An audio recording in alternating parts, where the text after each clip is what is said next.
Good evening, Charlie. John, Hey, not a big crowd yet. no. We may have to go out and knock on doors. Yeah. I hope not. Ring the town bell.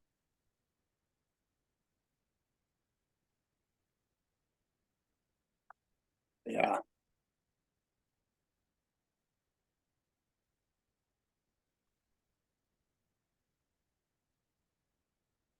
Why do people they never listen and change their names? I can put it on 27 different, Yeah, you I know, know. announcements, and it still doesn't happen.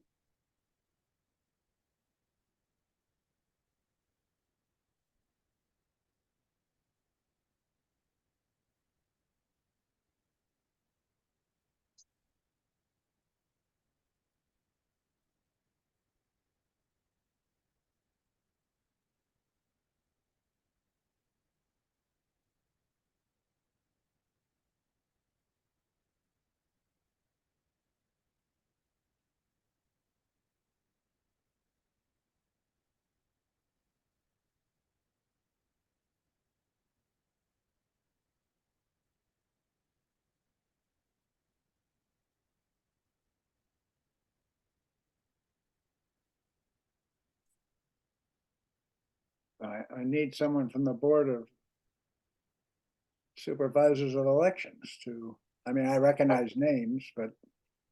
Right. And I can. They should be, The others. they should use their list.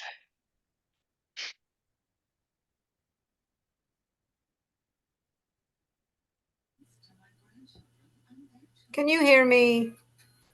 Kathy, we can. Oh, boy. Good. But now you don't have to say anything. No. That's good too. We had a good turnout today, I think.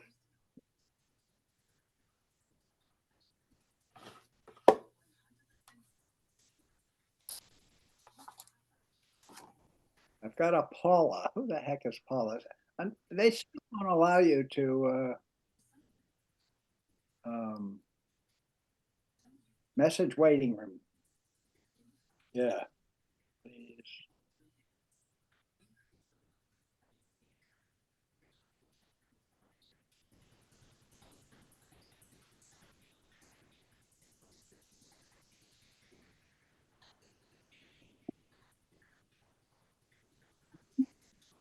Here's Craig.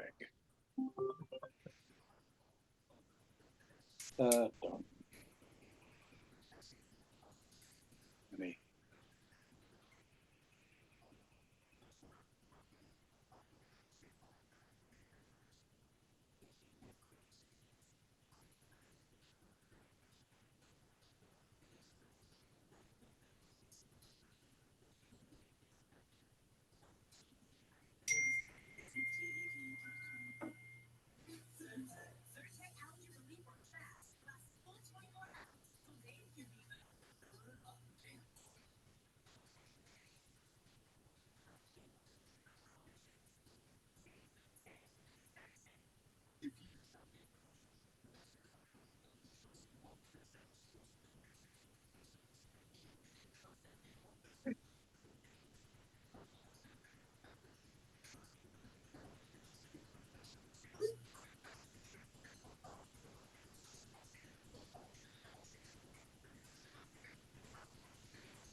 Hey, congratulations, Sean. Sean's a granddad.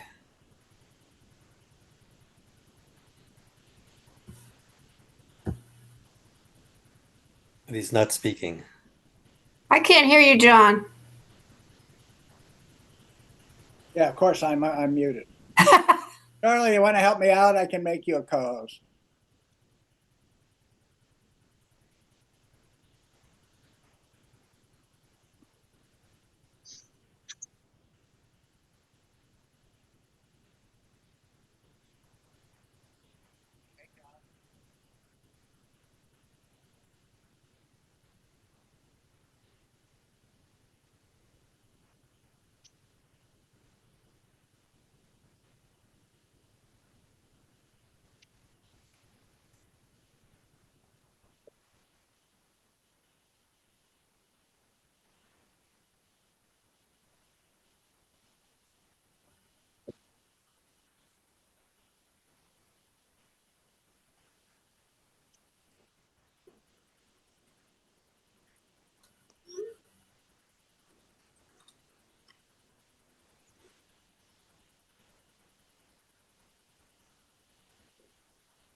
I hope everyone got to see the rainbow.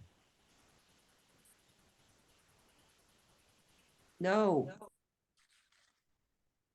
It was spectacular. I know Joan saw it. She and I were at the meadow.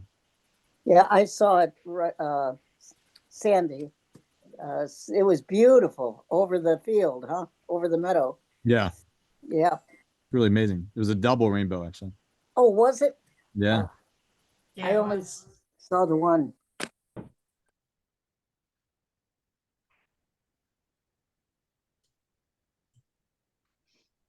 Hi, Jean. Me, Jane? Gene. Oh. Oh. Oh, well. Hi, Jane.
Hey,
Bill, Hey, can you hear me okay?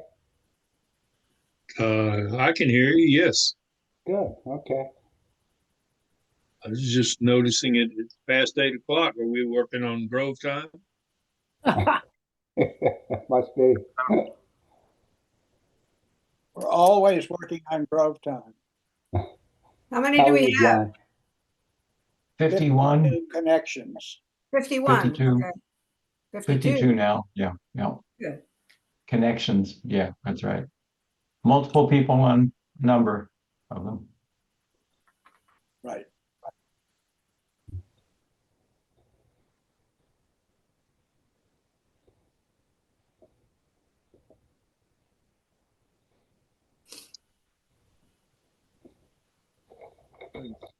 Line of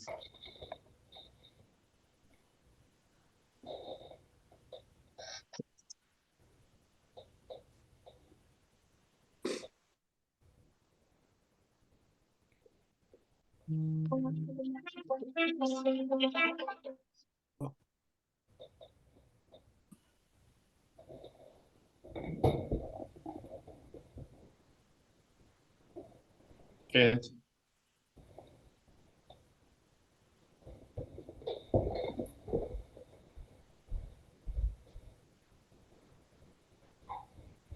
See, we still have the picture of the old sign establishing us in 1893. Okay. Yeah, sorry about that. I couldn't find my new picture.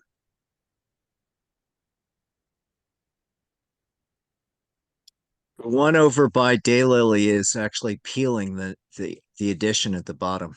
Yeah, the sign company is repairing that.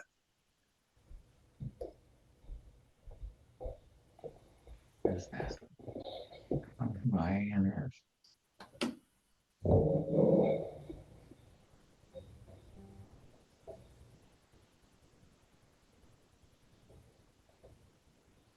Well,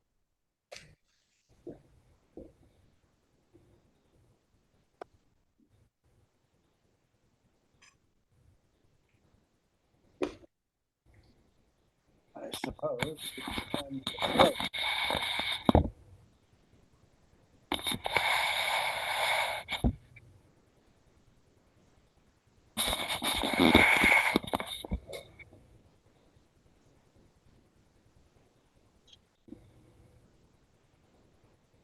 $57. I can presume we have a quorum. Anybody disagree with that? All right, we presume we have a quorum.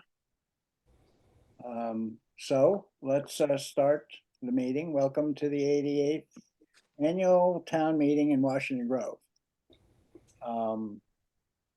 The first order of business is the order. Since I don't know. I'm going to start out before we do the invocation, and we have Craig English here to provide us the words of wisdom about conducting our meeting. But let me find out what I'm doing here. Where the heck? Let me show you the first slide here. I can do it. Where are we? Right. So, rules of order. This is just a review. It was written, it's been written up, but there are a few additional things. There is a document in the material folder for the meeting. The chat may be used to communicate with me or co-hosts, which at the moment is only Charlie. Otherwise, it's disabled. So there's no chatting among participants. And we find that that works the best because the texting side conversations is distracting and is not appropriate way of communicating in this meeting. You can whisper to the person in the same room as you are. A quorum of 50 participants is required, verified by the Board of Supervisors of Elections. I saw Dave Hicks here. Hopefully he's going to be able to do that. And Nick is here too. To be recognized for speaking, we're going to allow 3 different ways here. One is to make a verbal request. We're going to allow those as long as nobody interrupts other people. So please wait to an appropriate moment. Or you may raise your electronic hand. That's the most effective because, as you all should know, at least in Zoom, people with their hand up get a priority position in the upper left corner of the Hollywood Squares display. Finally, you can use the chat to communicate with with me or co-host requesting opportunity to speak. The voting procedure will be reviewed specifically when a vote is in order. And finally, and importantly, that Robert's Rules of Order prevails at town meeting. I'm not sure anybody is an authentic expert in the Robert's Rules of Order, but we'll try and stick as close to what we is the correct procedure. I think Dennis is here. Dennis Kirschbaum, he may have a more detailed familiarity and can help us out if that's necessary. All right, so having said all of that, I'd like to move along and ask Craig to give us an invocation for the meeting. Thank you, John. Yesterday evening when John called me and asked me to do the invocation, I said I'd be happy to. This morning, I left the Grove at 6 a.m. to go down to Bethesda to participate in the Bethesda Fine Arts Festival and assume my unofficial job as ambassador for Washington Grove. Now, my sign says Joseph Craig English, Washington Grove, Maryland. And over the course of the day, I talked to hundreds of people, and maybe 6 knew or had ever heard of Washington Grove.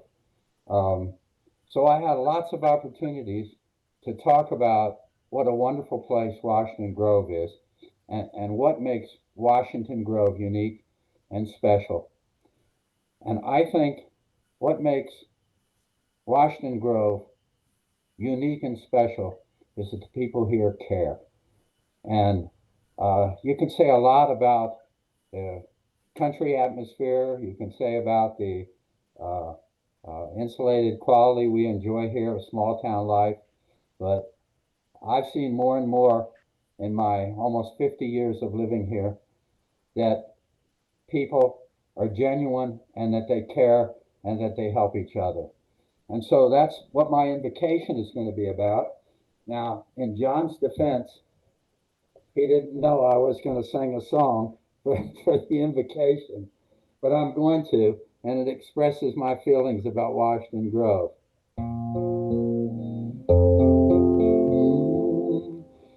Sometimes in our life, we all have pain, we all have sorrow. But if we are wise, we know that there's always tomorrow. Lean on me when you're not strong. I'll be your friend. I'll help you carry on. Or it won't be long. I'm gonna need somebody to lean on. Please swallow your pride if you have things you need to borrow. For no one can fill those of your needs that you don't let show. You just call on me, brother, when you need a hand. We all need somebody to lean on. I just might have a problem, you'll understand. We all need somebody to lean on. Lean on me when you're not strong. I'll be your friend. I'll help you carry on. So it won't be long. I'm gonna need somebody to lean on. You just call on me, brother, when you need a hand. We all need somebody to lean on. I just might have a problem, you'll understand. We all need somebody to lean on. Now if there is a load you have to bear, you can't carry. I'm right up the road, I'll share your load if you just call me. Call me. Call me. You just call on me, brother, if you need a hand. We all need somebody to lean on. I'm glad to live in Washington Grove. I know so many people here that I can lean on in times of trouble. It's a great place to live. Thank you all for being my neighbors and friends.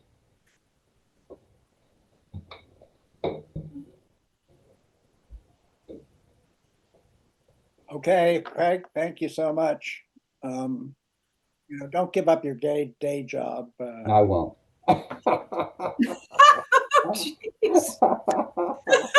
But you can do the circuit of invocations at Oh, town meetings. No, thanks a lot. That was it was a good message to send, and hopefully everybody already has that sort of feeling in their heart. Okay. So I'm going to show the agenda, which is the next business. I hope everybody had a chance to look at it. There it is in smallish print. I need a motion to approve the town meeting agenda. I'll motion to approve this, Eva. Okay, Eva, thank you. Second. Peter will second. All right, any discussion or comments about the agenda? Yeah, I want to know why I have to go last all the time. You don't really want to know that, do you? No, I don't. I know why. I did want to point out that I have a very ambitious adjournment time. It's to the 2nd. So we're never going to make it, of course, but I always am optimistic. In any event, okay, if there are no comments, further comments, we'll move on to a vote. all in favor of approving the agenda as shown, you need to raise your hand with your little raise your hand thing. I know everybody's gonna have to figure out where it is. I see lots of them popping up. Everybody's moving around the screen. I'm sure it's moving around your screen too. Okay, I actually did it wrong, but I'm going to assume it's approved based on how many I see. In the next votes, remind me if I forget to ask first for those opposed. Because if the opposed are clearly a minority, it'll be easier to deal with the in favor. Okay, great. So the agenda is approved. And which means we will move on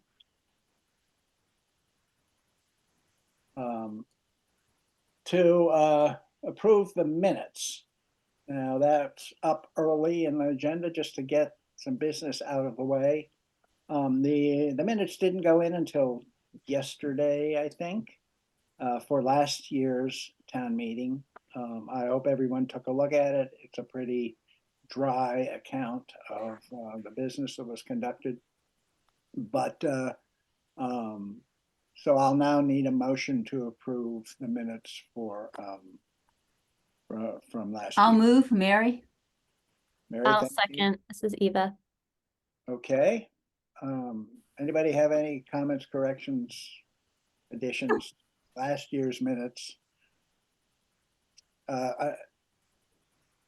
Now, I mean, for the last few years, you could actually go back and view the meeting on a recording if you really were a masochist and compare it to the minutes. But apparently, Kathy did a great job capturing everything. I made a few edits. And we're good. Okay, in that case, is there anyone who's opposed to approving the minutes? Opposed.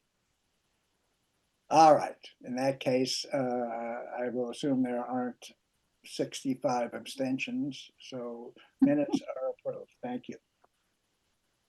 All right, so we're now on to the best part of the meeting, which is my report. It's also the longest, probably the most tedious, and but hopefully we'll cover a lot of ground here reasonably quickly. So you should be seeing my rules of order screen, and we will get started.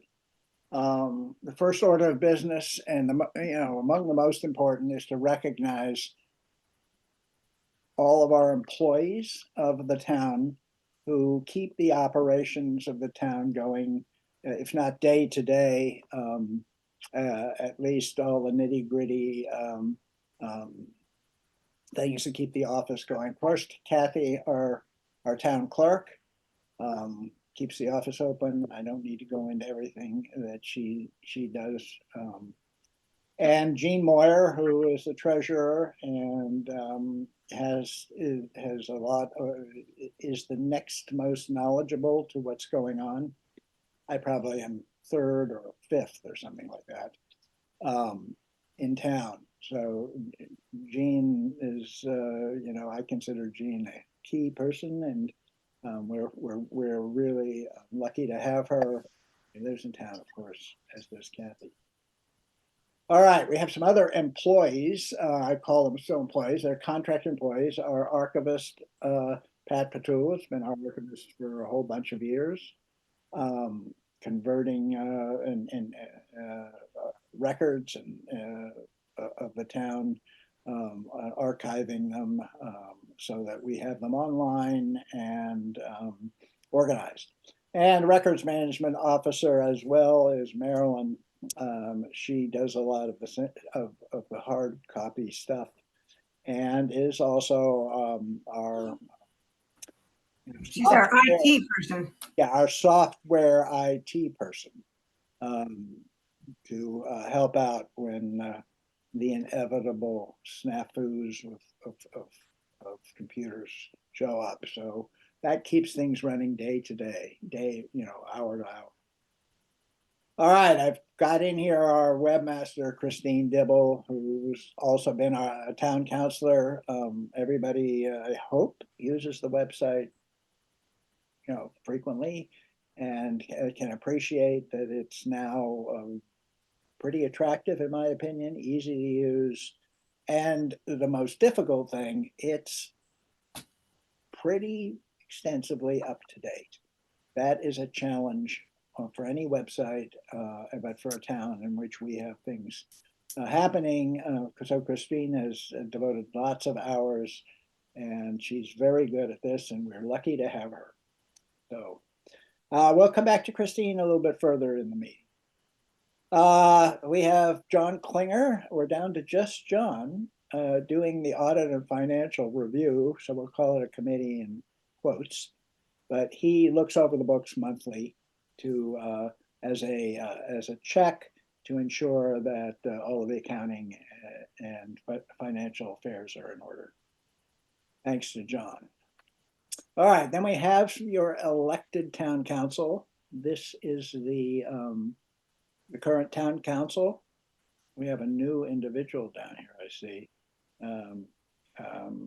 Mar Warfield. We're going to have to start calling her that.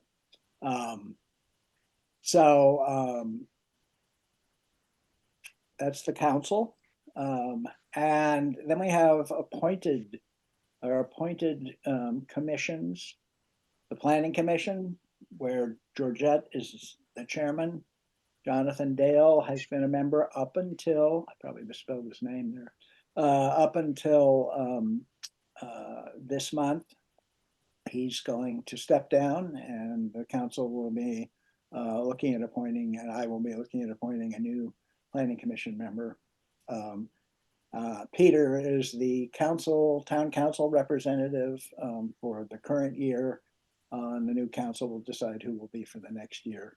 Robert, Sylvie, everybody did a great job, and you know that they produced the ADU ordinance, accessory dwelling unit ordinance revision, which was no small feat to craft that in a way that seemed to be successful with the majority of the town. Board of Supervisors of Elections getting to do their thing this week and a few weeks earlier. Nick Suzik's the chair, Dave Hicks, Margot Kavanaugh, and Mary Blake. The Historic Preservation Commission, who are very active, provide integral advice to residents. They provide advice to the council, and they provide advice to their significant others, I'm sure.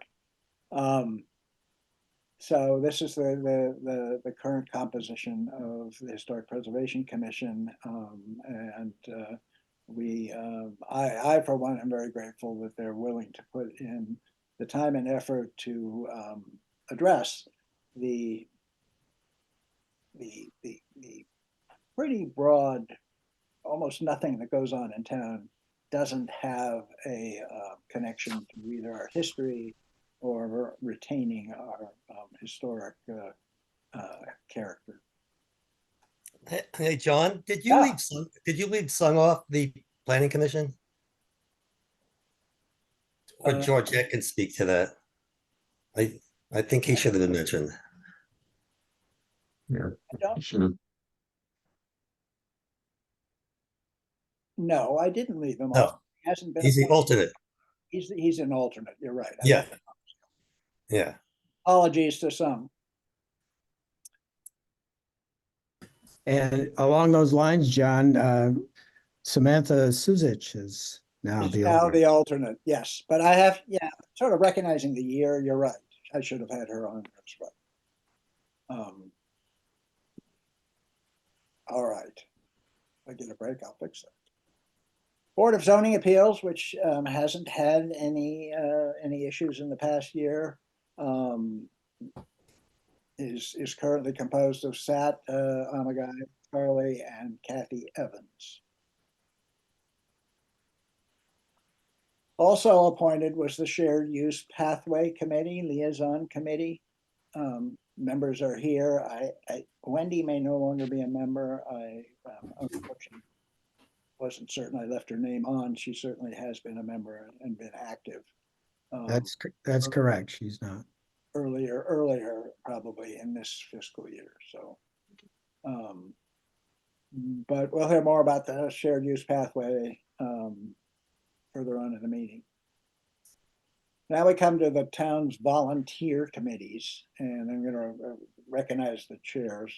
So in alphabetical order, and you know, I need to say, sorry, that of course and I've said this many times, the committees as a whole act as the town staff in carrying out, the bulk of the work and the attention to all of the physical as well as the event and other affairs of the town.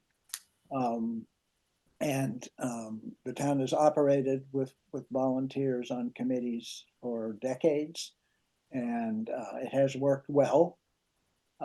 We have, in recent times, tweaked how the official town elected officials, the town council, and the committees are related, and it's possible, if not likely, that we're going to look at that again.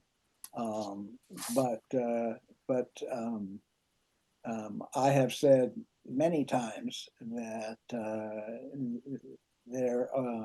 the nature of our town staff, that is our committees, is volunteer, requires us to deal with these committees at arm's length, because most of everybody's a volunteer, and volunteers, as we have learned over the years, many people are not fond of excessive formality or rigor or requirements for them to volunteer their time.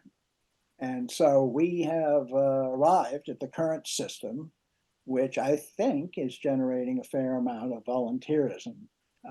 We've had ups and downs with that, but in criticizing the way committees are related to the official town activities, those who are responsible for the town, myself, the town council, one needs to keep in mind that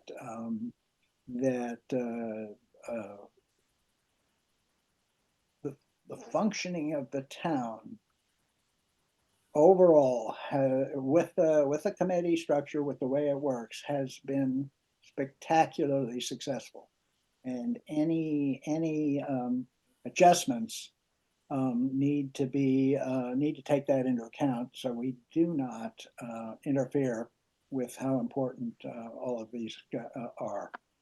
All right, so so let me go through the committees. You know who they are. We have a dog park committee. Liz Gillanders has just become the chair, I believe. Forestry and Beautification, chaired by Georgette and Audrey. The Gateway Committee, Jonathan Vale. The Lighting Committee, Virginia. And I could stop and say a few words about what each of these committees did in the last year, but I think you don't want to stay here that long. We'll probably hear about it in various other contexts. The Maple Lake Committee, chaired by Tom Land. The New Meadow Committee, chaired by Bruce Daggy. The RASEC, the Racial and Social Equity Committee, has 3 town leaders, Lynn Mento, Ted Stanky, and Paula Puglisi. Recreation Committee, Eva and Christina Coe are sharing. So that should actually be Lisa Beelan and Christina. Okay, thank you. Yep. I tried to extract that information, but Yeah, Lisa Beelan and Christina Coe, and I'm just the council liaison. That's good to hear. Yep. Sustainability Committee is Bob Boer. The Woods Committee, Joan Mahaffey and Patty Klein. I keep hitting the wrong thing. And lastly, out of alphabetical order, is the Emergency Preparedness and Safety Committee, which unfortunately is somewhat moribund. Everybody out there here in the town meeting who has some time and isn't currently, doing something for the town, ought to consider joining that committee. It has substantial responsibility and has pursued all sorts of aspects of safety in the town, from hazard mitigation plans. Right now, left over from when the committee was functioning, and I should say that Patty and I believe Eva, who's the liaison, are going to try and keep the committee meeting, but less frequently than it probably should.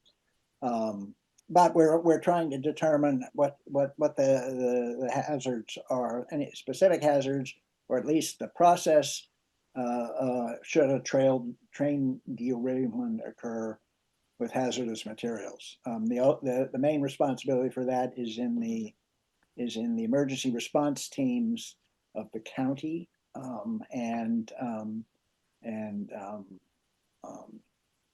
the state. Okay, so that ends my thank yous and recognition. Of course, there lots of people don't get named and are as active as those that have been on the committees, and appreciation goes out from me, from the council, and I hope from everyone else for all the time and the interest and expertise they bring to the various activities. Okay, so let me move this along. I'm going to go through some highlights from the year that's will end in June. I'm not going to belabor too many of these, I hope. First of all, the 150th anniversary celebration, which concluded clearly at the end of 2024, so half of this year, this fiscal year, since the last town meeting, had so many meaningful events and activities. I think the volunteers who put together all of the events, all of the historic presentations, the walking tour, the exhibits, I'm not going to name them all, but it was a pretty amazing job put together by volunteers, and I think it was a great accomplishment for the year. Money-wise, we got the $250,000 Maryland State Bond Award, which is, we got that in order to aid us with our stormwater management projects. The bond funds, we have until 2029 to expend those funds. They are given to us as reimbursements when we pay for them first, and they reimburse us for appropriate expenses. We've almost had a year now, not quite a year, of the Renewable Energy Conversion Incentive Pilot Program. We haven't had a lot of awards there. I hear there are more applicants who are on the verge of being approved. But we'll see exactly how whether this program gains more momentum, that is, more people use it. And I'm going to propose, of course, and it's in the budget, to continue this program in the next years. All right, the lighting, we have a lighting committee, and we've had a underlying interest of whether or not we should own our own streetlights. There's a number of reasons for that. I'm not going to go into that here, but last year, actually it was earlier this year, a significant negotiation with Pepco, I came to I think a good conclusion for us and other municipalities. If you're reading what it says here, it now it opens the way to buying our own streetlights, should we decide to do so, at a very low capital cost. So that was quite an accomplishment, and sets us up for some interesting possibilities in the future.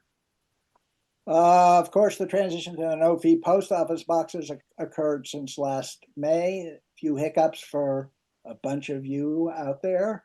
And when I heard about it, and it was I could definitely solve the annoying problems of being charged, of having your boxes closed, what have you. But I think it's now pretty much going to close out the year shortly, and everybody should be have their post office boxes for free. All right. Of course, we just recently passed the ordinance permitting accessory dwelling units. This is potentially a big deal, and we'll see how it plays out. But it provides a new opportunity for residents to have relatives, extended family unit, or not unrelated individuals in a small extra dwelling as an income source. So that was a successful proposal and executed by the Planning Commission and the Council. Hey, John, you may Yeah. want to mention that the Planning Commission approved our first ADU. That guy that was singing in the beginning of the meeting, You can always So- revoke it's at his house. it, right? Yeah, so the Planning Commission, yes, so it was approved. They still have to go through Montgomery County. Mhm. And we're working out, as in any new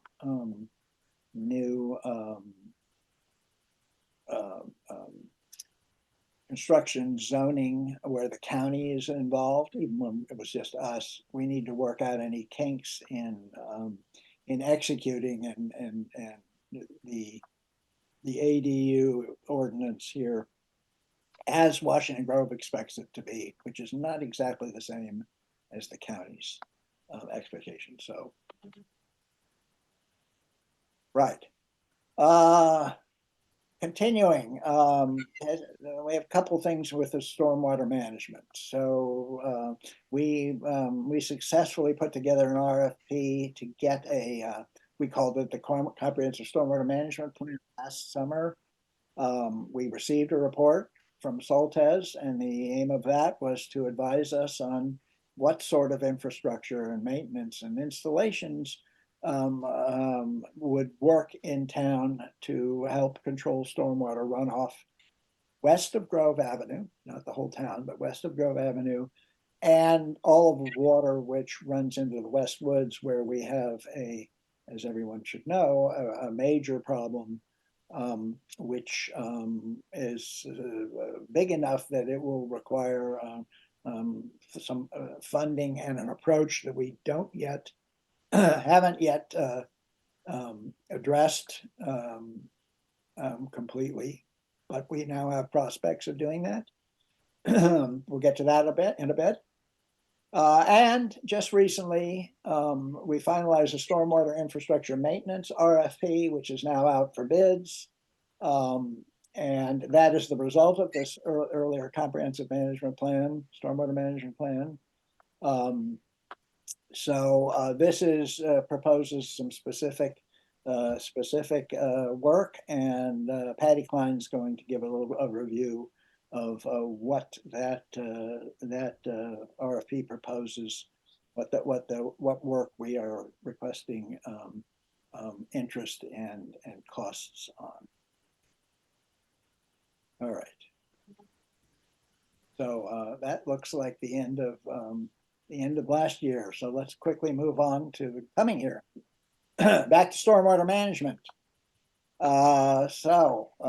We need to award a contract to use our ARPA funds to do the renovation upgrades I just was explaining that we are currently seeking bids on.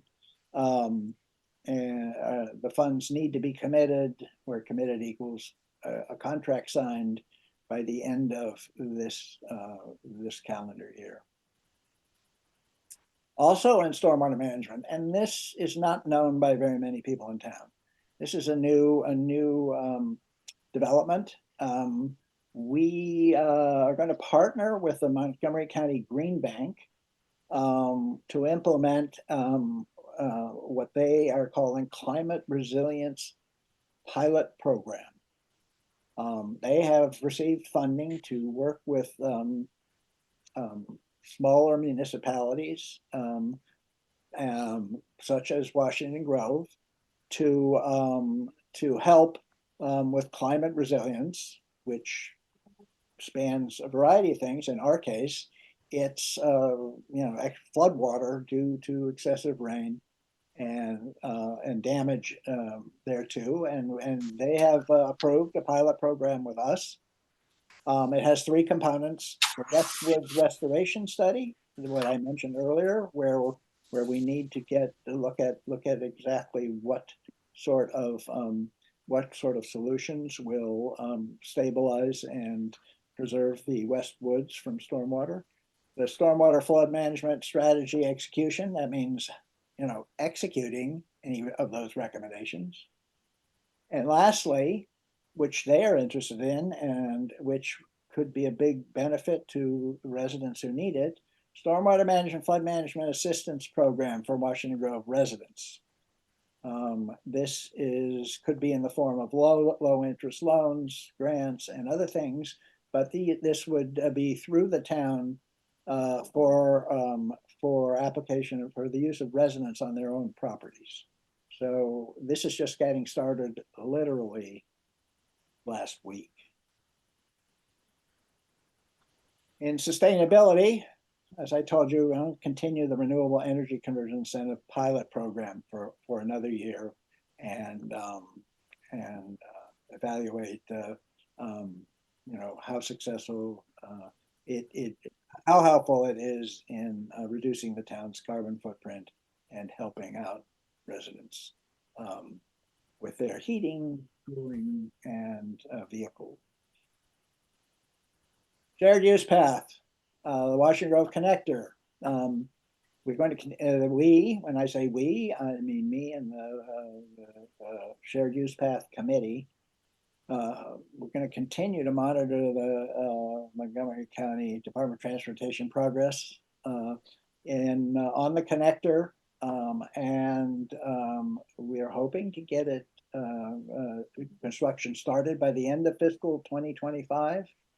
MCDOT was pessimistic, but we were successful in getting the county to put funds in their capital budget for fiscal 25 for construction of the bike path, should it get to the point of actually being constructed. If not, we'll have to move it into the next year. As all of you know, this bike path has been excruciatingly long in planning, so and executing. All right, also on the shared use path subject, Gaithersburg is well into design of a bike path. Come on, John. A bike path from Old Town to connect all the way to Brown Street, which includes work in town from the commercial corner to Brown Street. And Peter's going to talk a little bit about that in connection with his review of things at the commercial corner. So I won't say any more about that. Well, I will say a little bit more. The the bikeway plans that Gaithersburg has shown us include that segment to Brown Street, which will require a small piece of land from the property owner at the commercial corner. All right, speaking of the commercial corner again, we're going to, this could be the year, based on contacts with Bell Properties, Tatiana Bell, that we make some real progress toward renovation of the commercial corner, as envisioned in the comprehensive plan. So I won't say any more about that, but those who've been watching this or working on this for some time are pretty optimistic that we may be able to move that idea around, which could include new uses at the commercial corner. All right, and there's that easement thing again, is the second point. And this, I believe, is the last one.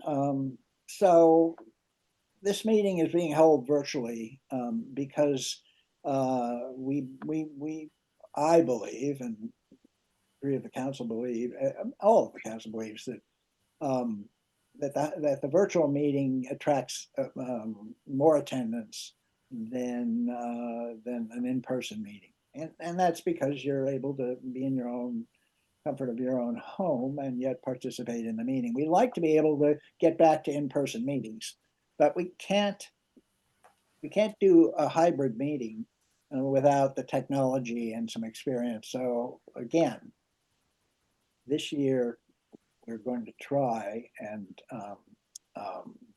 develop that capability. We will start with the town council. So this is a heads up to the town council. We're going to have to meet in person, but in order to test whether the hybrid technology and work out the wrinkles in it. By the way, the Montgomery Municipal Cable has offered to assist the town. They've assisted a number of towns. They've even provided hardware equipment to do it. And as an aside, I am currently the secretary of the board of directors of the Montgomery Municipal Channel, representing Washington Road. All right, so that I think is going to conclude my presentation of the state of the town. So at this point, if I can not my share, I'll take some questions or not. There'll be plenty of time to ask questions later with other presentations and the financial part of the discussion. Okay. Great. So we will then move on to the next item on the agenda, which is the stormwater management presentation by Patty. Now I have to find Patty, I'm here. make sure she's a co-host because she has her. Good point. Can you hear me? Okay. Yes, we can hear you, and just wanna now make sure. you should be able to Can I share? share your Okay, very good. Thanks. I'll just pull up my presentation. Give me a second.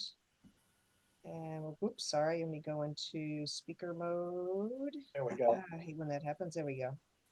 Just appeared. Yep. There you go. Okay. Hopefully you can see that. Yes.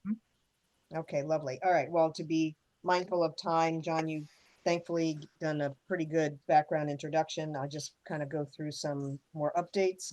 And as John mentioned, as you know, we all have been experiencing more frequent and heavier rainstorms in recent years and noticeable, often rapid buildup of water, ponding of water along our town roads or walkways and their intersections as pictured here, sort of classic.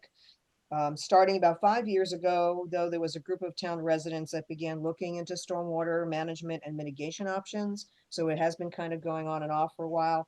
And tonight I'm just representing the current stormwater management or mitigation working group. And I'm going to give you the latest updates, maybe piggyback on what John had said to provide you with that and some next steps. Okay. Moving on, we have the stormwater management assessment. So back in 2023, we did contract, as John mentioned, with a company called Soltez LLC. They're an environmental engineering company to provide a stormwater management or mitigation assessment of our limited town infrastructure and to determine, frankly, if it was still functioning acceptably in these sort of quote reasonable storm events. A focus for the assessment was really from the high point on the west side of town, John mentioned, starting at Grove Avenue, going westward towards Washington Grove Lane. And that's where the stormwater is then conveyed across or under, actually, Washington Grove Lane into the West Woods. And we were trying to look at what could be done within the public right of way to mitigate both the quality and the quantity of this downstream discharge into the West Woods. So the Soltez environmental engineers led by Jason Mills looked at 7 sites in the town, and that's pictured here on that diagram on the right of your screen that showed where they looked at 7 areas within the town to evaluate the existing stormwater infrastructure that included these culverts and swales, for example. And remembering that a 100-year storm event is looked at to evaluate if there are flooding issues and things like erosion that actually can, happen down the road in the future.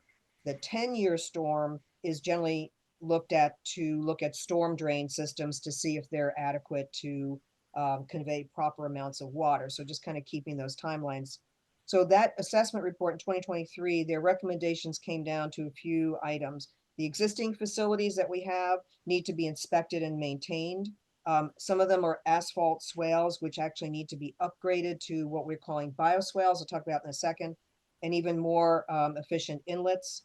And then surface drainage easements also need to ensure adequate drainage, across roadways and even across, private properties. And then there was a suggestion about a submerged gravel wetland. I'll show you that in a second. That would capture a portion of this runoff, also sort of treat the water while it was retained, and then conveyed that ultimately what was left over into the West Woods from various town roads and culverts.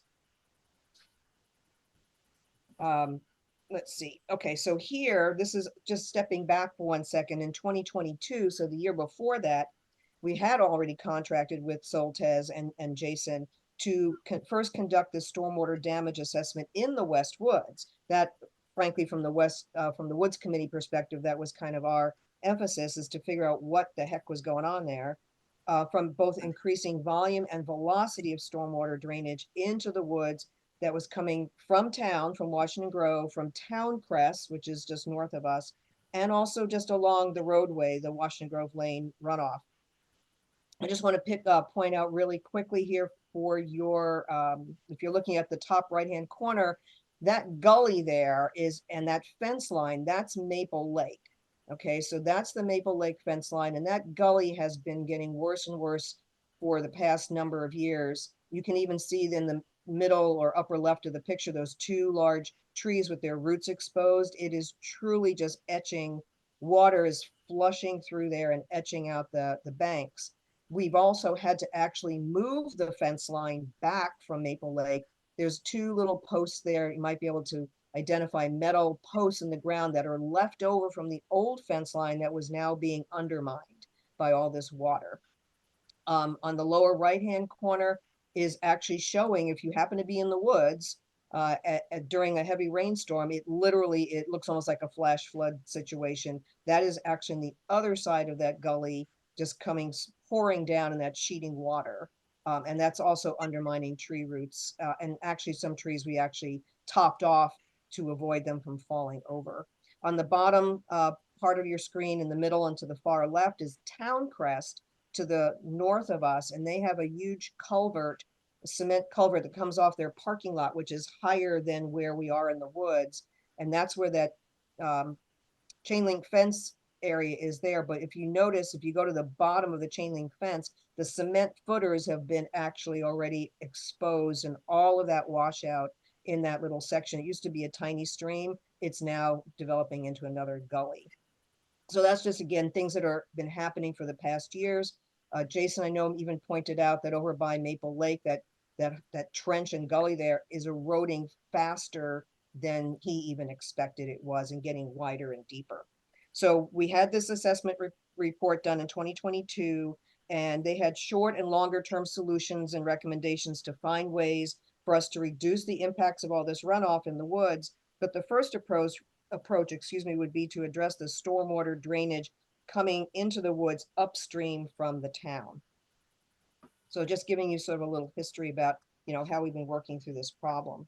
So quickly on to what we are doing currently, and I'm just trying to adjust my screen here so I can make it a little easier for me to see. Okay, so here on this is part of the design build RFP. So we did recently develop, and as John pointed out, it's already out for bid now, it's released, this design build request for proposals for the maintenance and improvement of existing stormwater system within these selected public right-of-way areas in town. That again is based on the Soltez assessment report from last year. As he mentioned, we also are hoping to be able to fund all of this with our federal and state funds. The ARPA funds, which is the American Rescue Plan monies, that's about $450,000. The state bond is about $250,000. Good news for some or all of that, but we do have some timeline commitments on the federal funding. So we are experiencing all these negative impacts. And what I wanted to point out here is that the goal of this project, now that we've gotten these background assessment reports and sort of talked with Jason and his team to figure out kind of where we can start working. Remember, this is just a start. This is not 100% fix everything, but we've got to focus on getting some things moving forward. So the goal of this project is to obviously try to improve our current stormwater system and to mitigate the damage not only within town, but obviously the downstream effects in the woods. And this again is to achieve stormwater resilience to at least that 100-year storm event level, going back to that 100-year timeline. So the contracted work would include the design and the construction to manage the stormwater flows by improving our existing swales, upgrading some to bioswales. I'll show you that in a second. Repairing or replacing some of our worn down culverts, and even installing a few of those like water retention facilities. I don't know, I don't want to take up too much time, but here you can see there's a number of areas that are listed. I can go through them if you want me to. Let me just move this over here. So area 1, for example, is at Acorn and Chestnut intersection, and that is actually to improve the existing culverts and some of the swale retention areas there to really improve the capture of water that is at that intersection that again flows over then into the back of the church parking lot. Areas 2A and B are renovation of existing swales that are along Chestnut Avenue between Oak and Center, and then also north of Center Street. So that's where we're going to be putting some swales there. That's in the sort of purple area, 2A and 2B. I'm sorry, 2A and 2B. 3A and B is a culvert and sump repair down at Hickory where those circles are. That's at Hickory intersections of of Center and of Oak. So those are culverts that need to be repairs because some of them are collapsed and just not really functional. Areas 4A and 4B, those are, where is 4A and 4? Okay, down there. So 4A and 4B, swale maintenance, that's on the south side of Oak, that goes between Chestnut Road and Chestnut Avenue. And then a little further is also a replacement of an asphalt swale section, probably with some earthen swales, again on the south side of Oak Street between Chestnut and Hickory. Going to 5A and 5B, again, swale maintenance on the south side of Center Street between Chestnut Road and Chestnut Avenue. And then area 6, you can't probably see my cursor, but area 6 is then that submerged gravel wetland, which is really at the base of Center where it intersects with Washington Grove Lane. So that, depending on costs and what we get back from the bidders, that would be where that gravel wetland would then retain the water that's coming down through some of those culverts. It could hold the water, allow it to percolate, and then eventually slowly drain out. So that again prevents that sort of flushing across into the West Woods. Area 7 is also removal of a little existing asphalt swale. That's that walkway between, is it the behind the church, I'm sorry, yeah. So there's a walkway now, an asphalt walkway that helps you to sort of cut through to get over to the lake. So part of that would be turned into a bioswale, but still there'd be an adjacent walkway alongside of it. And again, it's to hold water so that it doesn't flush too quickly across and into the woods. And Area 8 is also a swale renovation on the west side of Chestnut Road that then allows it to drain into the culvert that's on Center Street, and that is actually labeled as Area 9. So again, we're trying to funnel water into these conveyances and then also slow it down and retain it along the way. And then 9, as I mentioned, is already a culvert that was repaired when the electric charging stations were put in, but the sump area or the holding area is not adequate enough. So some of that needs to be improved. Quickly, let me just show you, I mentioned several times what a bioswale is. This is just an example. It's not necessarily what we're going to build, but the idea of a bioswale in general is a water retention unit so that it's a mixture, in this case, of sand, gravel, some sod or topsoil, and it basically is a sponge.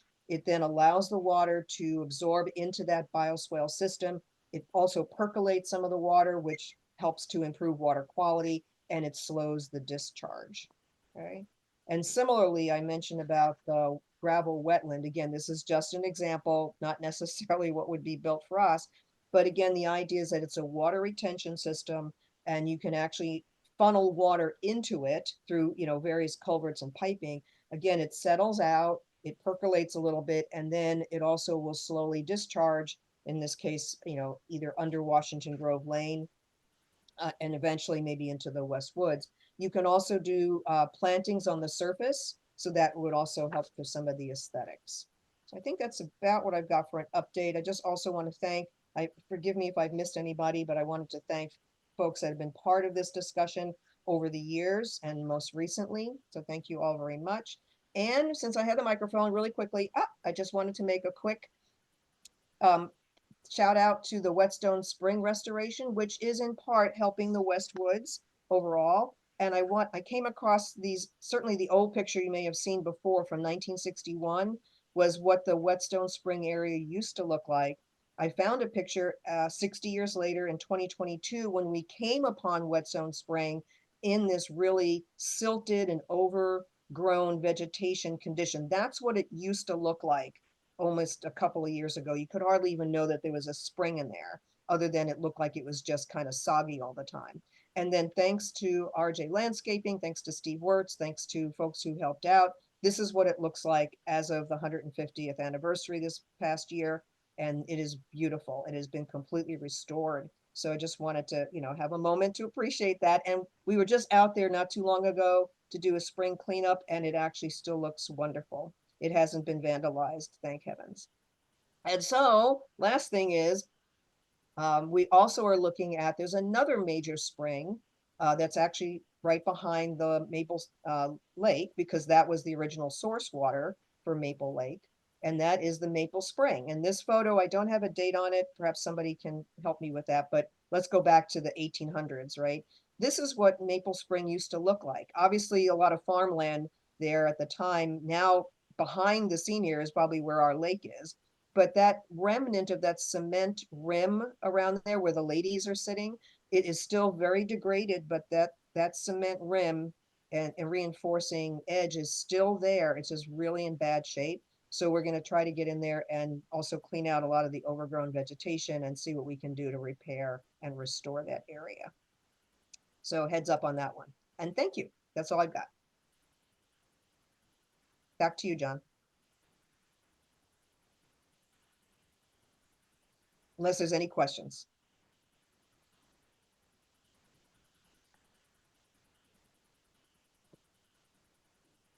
I can't hear anybody, so maybe there's no questions. John, you're on mute. Yeah, I am on mute. There'll be questions when we actually address the actual work and what it's really going to cost, and the people who the residents that will be impacted either by the work or the plans will of course get will be able to be involved in. What's the due date? I lost track of. You've got the bids out now. When are they supposedly due back? Is it They're June due June 5th or something like that. 7th? I We had were 7th, planning okay. to start talking to the contractors at the council in June. But if it slips, it slips. Okay, thank you. Okay. All right, now we're going to hear about an update on the sustainability in Washington Grove, and Paul Patrone is here, and I'm going to run his slide program if I can start it up. Paul, you are here alive and well, and okay. Okay, great. Yeah, can y'all hear me okay? Yeah. Okay. It looks like it's a little weird. Are you running it in presentation mode, the PDF? I just opened it. What do you want me to do? Normally there's It's a PDF, so I can't run it in presentation. oh, okay. Does it not have, sometimes you can on my, oh, that's fine. You can just scroll. Okay. Yeah. So, you can go to the next, Yeah. Okay. So just a quick reminder, one of the goals of the committee, the sustainability committee, is really to identify and quantify and just understand our sources of emissions, and to make sure that the estimates that we come up with are really consistent with sort of nationally and internationally recognized methods for estimating carbon emissions, because this is really, in some sense, an accounting exercise. And the end result is we want to be able to provide actionable information to the town, really with cost benefit analyses to help inform some of the mitigation strategies. So you can go to the next slide here. And so this is just a summary of the key findings. Folks have probably seen this before. This is from our 2021-22 carbon emissions survey. We're currently updating that for the current year. But as of the last time we looked, our emissions were about 6,000 tons of carbon per year, which is about 2,500% more. It's about 25 times more CO2 than our forests sequester. So this is quite a lot. If you go to the next slide, it'll really show the breakdown. About 2/3 of that actually comes from 3 main sources, and that's basically our transportation, our heating and cooling, and the electricity. So if we could address all of those sources, that would reduce our emissions, at least the part that we modeled, by about 2/3, or about 4,000 some tons. And that's really the goal of the incentives program. And so one of the key aspects of the incentive program that really distinguishes this from other such programs, both in the state and nationwide, is that one of the requirements is switching to renewable electricity. And the reason for that is that actually comprises a really large part of the carbon footprint. So we're actually, in some sense, getting 2 for 1 with the incentives program. We either get a heat pump or an electric vehicle in addition to, and in addition to that, the conversion to renewable electricity. You can go to the next slide now. So just to give you a status update, John mentioned that we haven't had too many applications so far. In part, that's just because it took some time to ramp up the program. And one of the things we've actually discovered is that it's easy to buy a car and it's hard to install a heat pump in your home. So we've actually got several heat pump applications on the way, but as of right now, the top line, we've got 2 EV applications that have been fully processed and reimbursed. Those are, this is the old presentation, John. I sent you an updated one. It's okay. This is the 6 tons. That's just the emissions from the car for the EV applications. We've actually got an additional roughly 10 tons of carbon dioxide associated with the electric conversion. So that number is actually closer to about 16 tons. These are just average estimates based on some of our townwide analysis. We've also got 1 EV and our first heat pump application have been submitted, and we're now in the process of reviewing those. We've got an EV and 3. Are you looking for the newest? I have it. I apologize. It's No, that's okay. Yeah, the numbers with the electricity are much better. the right one. No, it's the wrong one. So Yeah, it's okay. I remember the numbers. Are you gonna look for it? Okay. I'm going to get the right one. Okay. It was there. That's the one. No, that's still the old one. It's okay. I'll like I said, basically the short of it is every application comes with an additional 5 tons on top of these numbers associated with the electricity. So, the first line, the 2 EV applications, that's really 16 tons. The next one's really about 15 tons.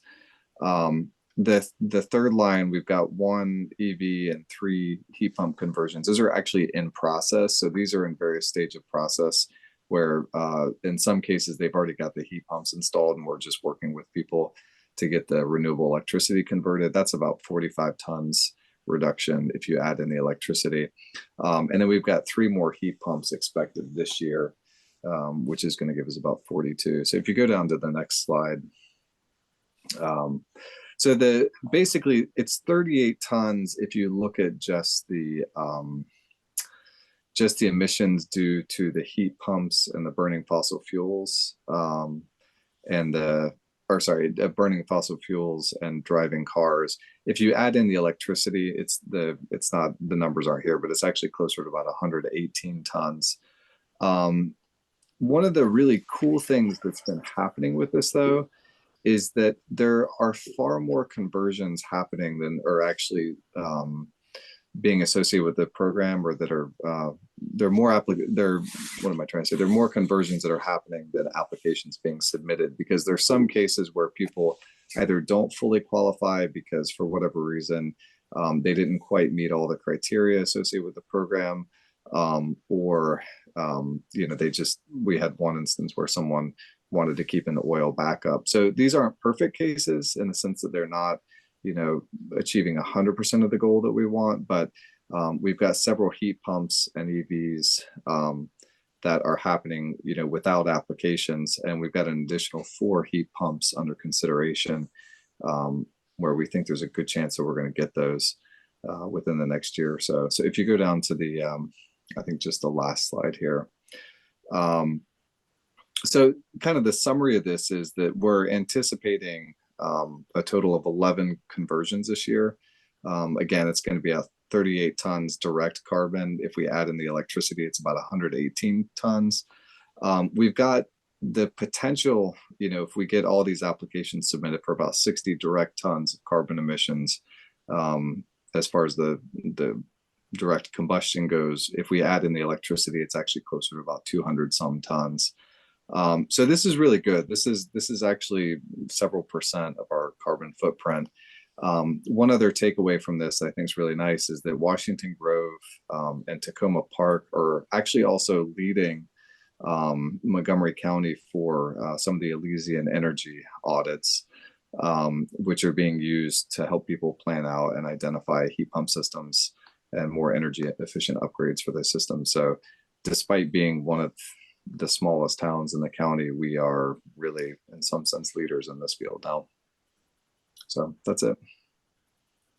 Okay.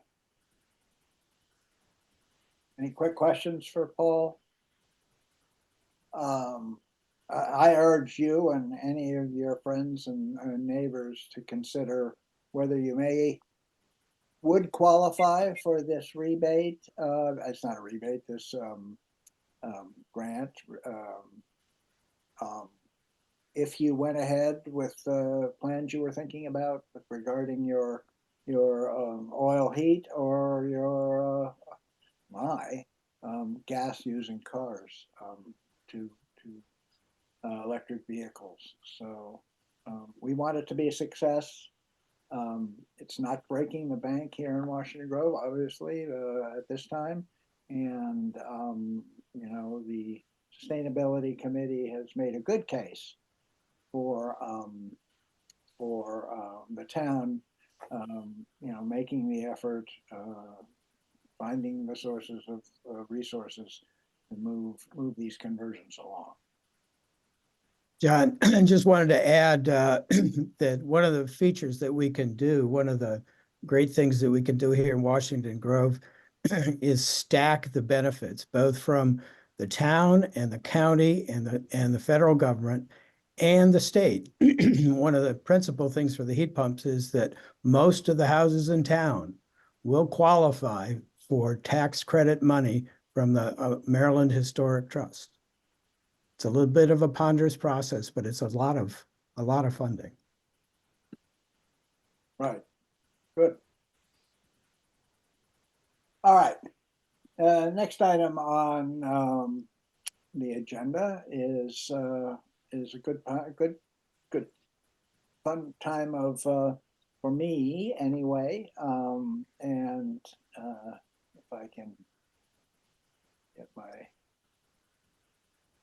screen shared, we're going to move on to the volunteer. It's actually, I modified the agenda slightly because it's going to be volunteers of the year this year. So we get back to Christine. Yes, she's well deserving of recognition here. For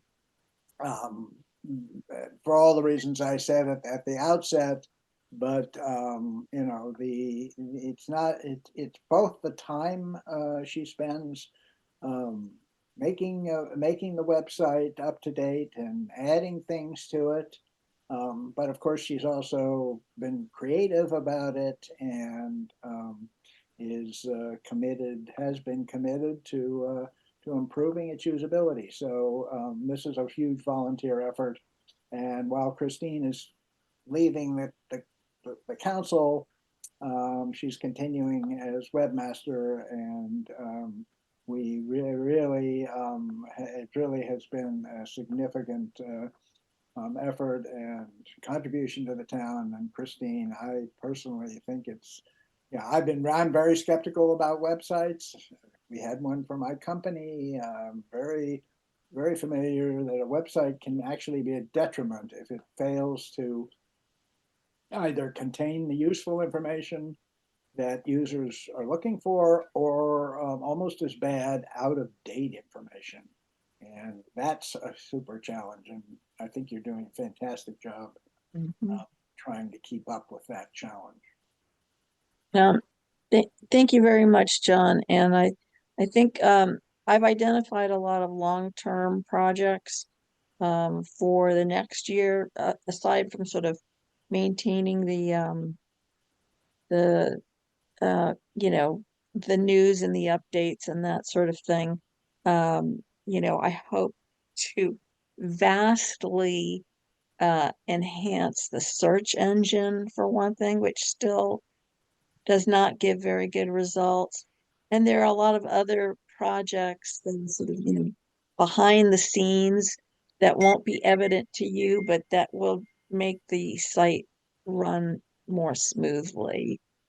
So that's what I want to focus on in the next year. Thank you so much. Great. Since you've mentioned that, Christine has spoken to the council and to me that we're probably going to have to both spend some money and possibly hire someone to realize some of these improvements that will stand the website well going forward. So not happening this year, clearly, with any budget, but it certainly could be in future years. Okay, well, so I had a problem this year because it's a good problem. It was actually there were no shortage of candidates for volunteer of the year, and I'll say right at the outset, there are many who have yet to be recognized for their ongoing contributions, and hopefully either I or somebody else will get to them in an appropriate way. But going on for today, what did I do with the wrong wrong way. Good. I also have another Volunteer of the Year award to Meredith Haran, simply because of the tremendous influence in developing our 150th anniversary year events, in putting the committee together. As far as I know, she was pretty much took the reins in late 2022 to start this going. I'm crediting her with as being the organizer. Mind you, there are lots of people involved. We all know how many it took to put it to realize all of the events. But I think Meredith, if you had to pick someone out who really got the thing going and kept it going. So she was the organizer, the recruiter, the motivator, and cheerleader for everybody else, as well as doing a lot of work herself. And Meredith, I apologize. These are the pictures I had for her. While they aren't a posed picture, they capture her spirit, I think. Thank you, John. Very nice. Okay, good. Right. Well, I'm not done. There's one more because there have been many people here in town have spent years making contributions, and they don't expect any recognition, but they have a big impact on the town. And so I don't have a picture of Audrey. So instead, that is a picture of the Lorax, because I've characterized Audrey as speaking for the trees, which is what the Lorax says. He speaks for the trees. So I hope everyone knows that not only is Audrey co-chairing the Forestry and Beautification Committee, but she has shouldered the time-consuming task of keeping up with the trees all throughout, except for the woods, all throughout the residential part of town, to monitor how they're doing, where pruning is needed, where dead trees need to be removed, and all the while working with Forestry and Beautification for planting new trees to both ornamental trees that look great in the short term, and also canopy trees to do something now which hopefully will pay off in many years with new large trees. So Audrey has done this now, since I've been mayor. I basically rely on her judgment concerning tree pruning requests and dead tree removal requests. She's really very thorough and contributes a lot of time. So she's well deserving of a Volunteer Year Award. Thank you, John. I do not have a beard. I might be that shape, but I don't have a beard. Right. Okay. Well, Audrey, thanks so much. You're welcome. Okay. I have no more. Three was the number for this year. Our next, the next part of the meeting concerns budget and tax rate, which is the required activity. Well, the state of the town report is required by our charter. Oh, I didn't show this. The volunteer. I'm sorry. The volunteers. We present each of our volunteers of the year with a I think we're giving them the picture page, which is here on the right, from this book, Maryland's 150 Incorporated Cities and Towns. This page, we frame it and present it. It's a rather nice page, and hopefully be something to add to put in between the Craig English prints on their wall somewhere. Okay. No, it does help to remember. All right, so on with the budget and the tax rate item. Hopefully you've all looked at that. It's been in the materials folder for you know, for a week or so. Before we get onto it, I want to run through some of the some things just to inform everyone about the budget and finances. So let me just start out. I'm going to go through this pretty quickly.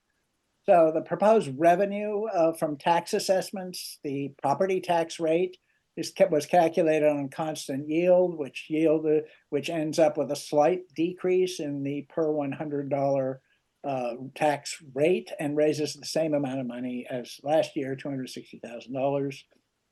The dwelling tax revenue, the dwelling tax represents a pass-through of the cost of refuse and recycling. As it turns out, we're having a new refuse and recycling contracts starting July 1st. Those contracts are higher than the previous contract, which was 3 years ago, but lower than the one we expected for this year. Because our expenses in the last year were lower than we expected, and we charged the dwelling tax, the town approved a dwelling tax, which was in excess of what the actual cost. The dwelling tax revenue proposed for the coming year is the actual cost of the new contract, which would be $216. I think it's $216 per dwelling unit, but reduced by the overcharge from last year, which was $39. So we will be collecting less dwelling tax revenue this year because we overcollected last year.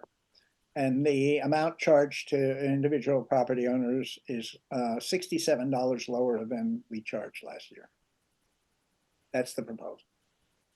All right. Also on revenue, we got the state highway user funds will be up. That was in peril at the state level due to the state's budgetary situation. But in the end, they restored the user funds being given to localities. So we will be getting about 75, we expect to get about $7,500 more than we got this year. We also get county tax duplication funds. The county is making good on an agreement with the municipalities here in Montgomery County to increase the amount they provide. And this year we're slated to get $95,000 this coming year. All right, so on to expenses. Our landscaping and facility services, that's with our contracted landscapers, we have a contract which is the second in the last year of the previous contract that we did the year before. Is $66,000, and in addition, there's a contingency added for other projects that that are not part of the contract of $30,000.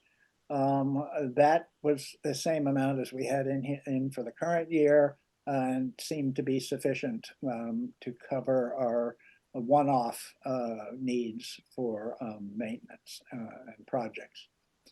We have the lower refuse and recycling costs, as I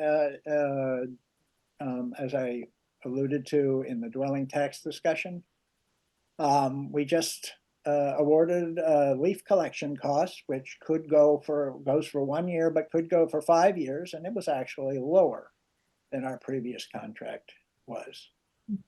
And finally, just again mentioning the Renewable Energy Incentive Program, where the budget contains $20,000, the same amount that was in there for this year. And we're going to be the council's going to be asked to renew that project for the coming year. All right, there's a few other expenses, just to quickly note, road work at $40,000 for the coming year. That's the same amount we intended to spend this year, and we may still spend it in the last month and a half here of the year. I am putting together it's either going to be an RFP or at least an updated previous bidding for work around town. For tree removal and pruning, the budget is up 10%.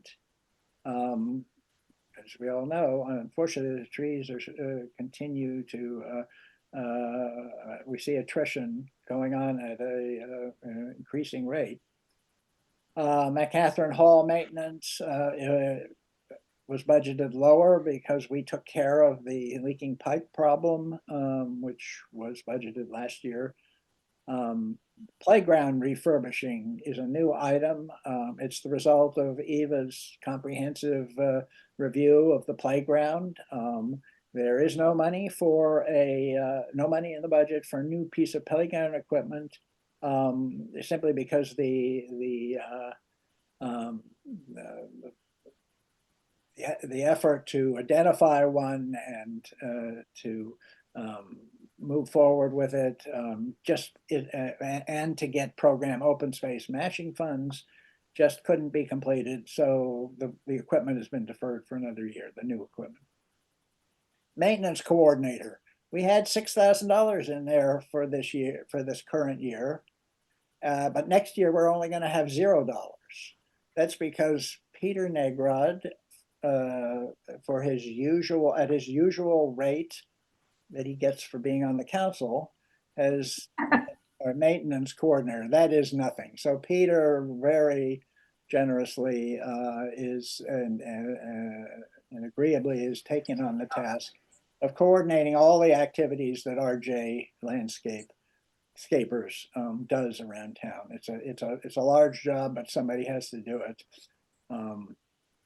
I've promised to go easy on him on the tennis court if he keeps up the good work.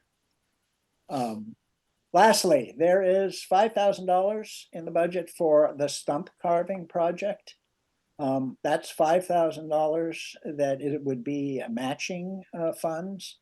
So up to $5,000 to match donations that the group interested in promoting the stump carving intends to seek donations, and the council agreed to match such donations up to $5,000, which would be $10,000 total at the max, which was deemed by consulting with a stump carver to be an adequate amount.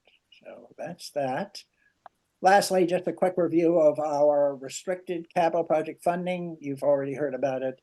The American Rescue Plan funds, we still have about $450,000 attributable to the rescue plan funds.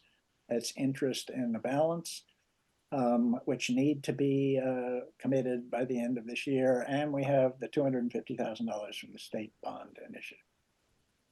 Okay, so that brings me to the end of just the review of some of the budget items. But before I ask for a motion to approve the budget, I am going to request that the meeting consider making an adjustment to the existing, the proposed budget. As all of you know, and some of you know more acutely than others, our racial equity and equity and inclusivity committee has been very active in pursuing improving relationships between the town and our neighbors, and in addressing some of our town policies that may be giving Washington Grove a reputation as being exclusive, and basically turning that to where it actually is. The town passed this anti-racism resolution, and that resolution, looking forward, says that the town will examine its policies and actions to include the effect on diversity, inclusivity effect. And to do that, we can all just, raise our hands and say, oh, hey, we passed this, that's great. But to actually do it means there's some tough things need to be thought about, at least thought about. So one of the things that the RASIC proposed to the council, among the things they proposed, and I'm not going to address the McCatherine Hall renaming, that's gone away for now. But they proposed some diversity, equity, and inclusivity training, DEI training, to happen in the coming year. The council did not get a chance to actually discuss that proposal. And in fact, the proposal raises some questions and concerns. And I think those are great enough. I should step back. My personal experience with DEI training is very positive. I'm not gonna explain in detail why I thought it was. Well, I will explain. It was important. It was useful to me because it exposed my own biases that I was not aware of, that I had, and my unconscious treatment of others who of minorities was needed to be overtly controlled. So I do a better job. But more than that, it was also an eye-opener to understand the reaction of minorities, of Blacks, of Hispanics, and their sensitivities, which was something that I would not necessarily consider, or did not consider, because I assumed everybody has a hard skin like I do. No, that's not true. But the fact is that the training was valuable to me personally. But it was a certain kind of training. And there are other kinds of DEI training. And I think there's concern both with the council and within the town that the kind of training that the town supports needs to be appropriate to the town. So having said that, because the council hasn't been involved, I am going to ask that the funding for the training, which is $6,000, be removed from the budget. And the basic budget can then go forward with all their other activities, which are have been largely extremely positive. Our relationship with Emery Grove is much improved. Our sense of a community, I think, has been sharpened. Our assessment of ourselves has been in some cases painful, but in mostly it's been helped bring the town, at least many of us, into develop a better appreciation of how the town is doing with respect to diversity. We all know we're not as we do not represent Montgomery County in diversity. And while we may never represent Montgomery County in diversity, there is no doubt some basis to try and understand why do we not represent that diversity, and what, if anything, should we do about it? I'm not saying we need to do something, but evaluating it and thinking about it is a valuable exercise. So Race's doing a lot of good things. They did some controversial things. The DEI training is premature, in my opinion. So I'll now open, having said my piece, I will now open the floor to a proposal for the budget. And Tom Land is sitting there with his hand up, so I'll let Tom go ahead. So thank you, John, for that. And my motion is to adopt the budget as it was presented, with the modification that you suggested, removing the $6,000 for the RASIC's proposed DEI consultant. Before we go for a second, does anybody else wish to discuss the nature of the motion? So the story about a motion of the floor is it can be altered prior to being seconded. After it's seconded, you then have to either vote it down or get the agreement of the mover and the second. It's more complicated. So let me see if somebody wants to address this prior to seconding this motion. And the first one I see is Sarah Recantessa. And is that Coburn? I don't know who exactly that is. I don't see any video. Oh, you have to. Hi, we're here. Can you hear us? Yeah, now we can see. Sort of. Okay. Yeah, here we are. Okay. Okay. So we appreciate the supportive remarks that you made about the progress that the town is working to make, and just want to understand whether the decision that's on the table to remove that piece from the budget for right now should be understood as a slowing, as a altering, it doesn't feel supportive of the approaches of RASIC, and so I'm trying to understand it better. Yeah, and just to continue that, just that I wonder if our neighbors were to find out that funding was being removed, that if that itself would be taken as a a negative move by the town towards our overall goals. And so that's seems like a little more unstable here. I'm interrupting you only because any discussion at this point, because we don't have the motion seconded.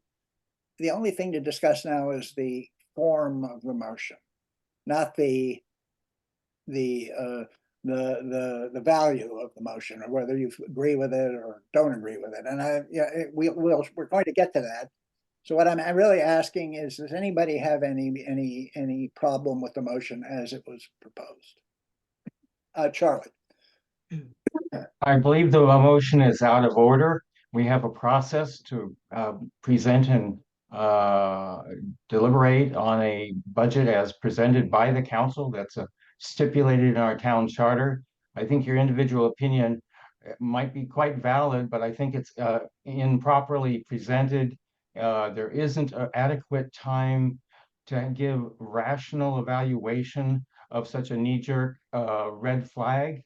And as one who has been immersed in some of the projects of RASIC, I recognize that some aspects were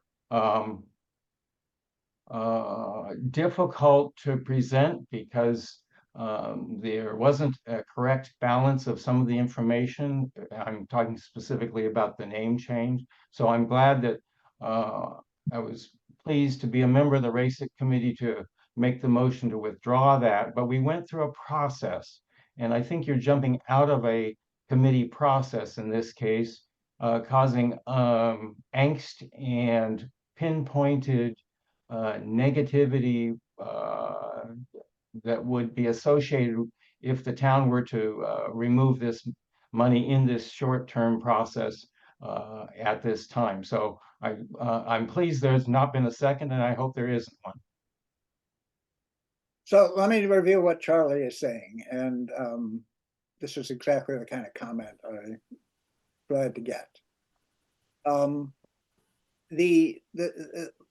As you know, the Washington Grove's budgets are, like most budgets, are simply authorized spending limits. There's no requirement that the money be spent.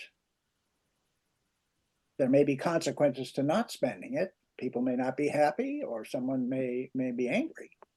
But the fact is that if something's in the budget, and there are many examples, we all know that, where the money is underspent and often just not spent. So having it in the budget does not require it to be spent. In the case of a controversial expense, the answer, at least my answer, is always to involve the council in deciding how to proceed with spending that money. So while the money may be intended for RASIC to spend, they don't have any authority to spend it without approval. Nominally, or at least approval is by myself and the treasurer, but also it can be the town council. So what Charlie is saying, you can leave it in the budget, and that doesn't mean it's going to be spent. That's all I'm saying. So let's move on to the next one. I'm going to try and stay in order. I think Dave, well, I don't know what order you guys came up in. Dave, Well, John, we're still talking only about the proposed motion. I'd like to second that motion. I'm not recognizing who is. This Dave? is John McClellan. John, you're not recognized. Go ahead, Dave. Sure, substantively where or procedurally where this fits in, but my reaction and dealing with how you proceed here is the problem in part may be because of the use of the word training, and I was brought to this point by your recollection of company training. I think training has a connotation that it's something that employees are required to do. I support the efforts of RASIC to provide educational resources for town residents and to help them to understand.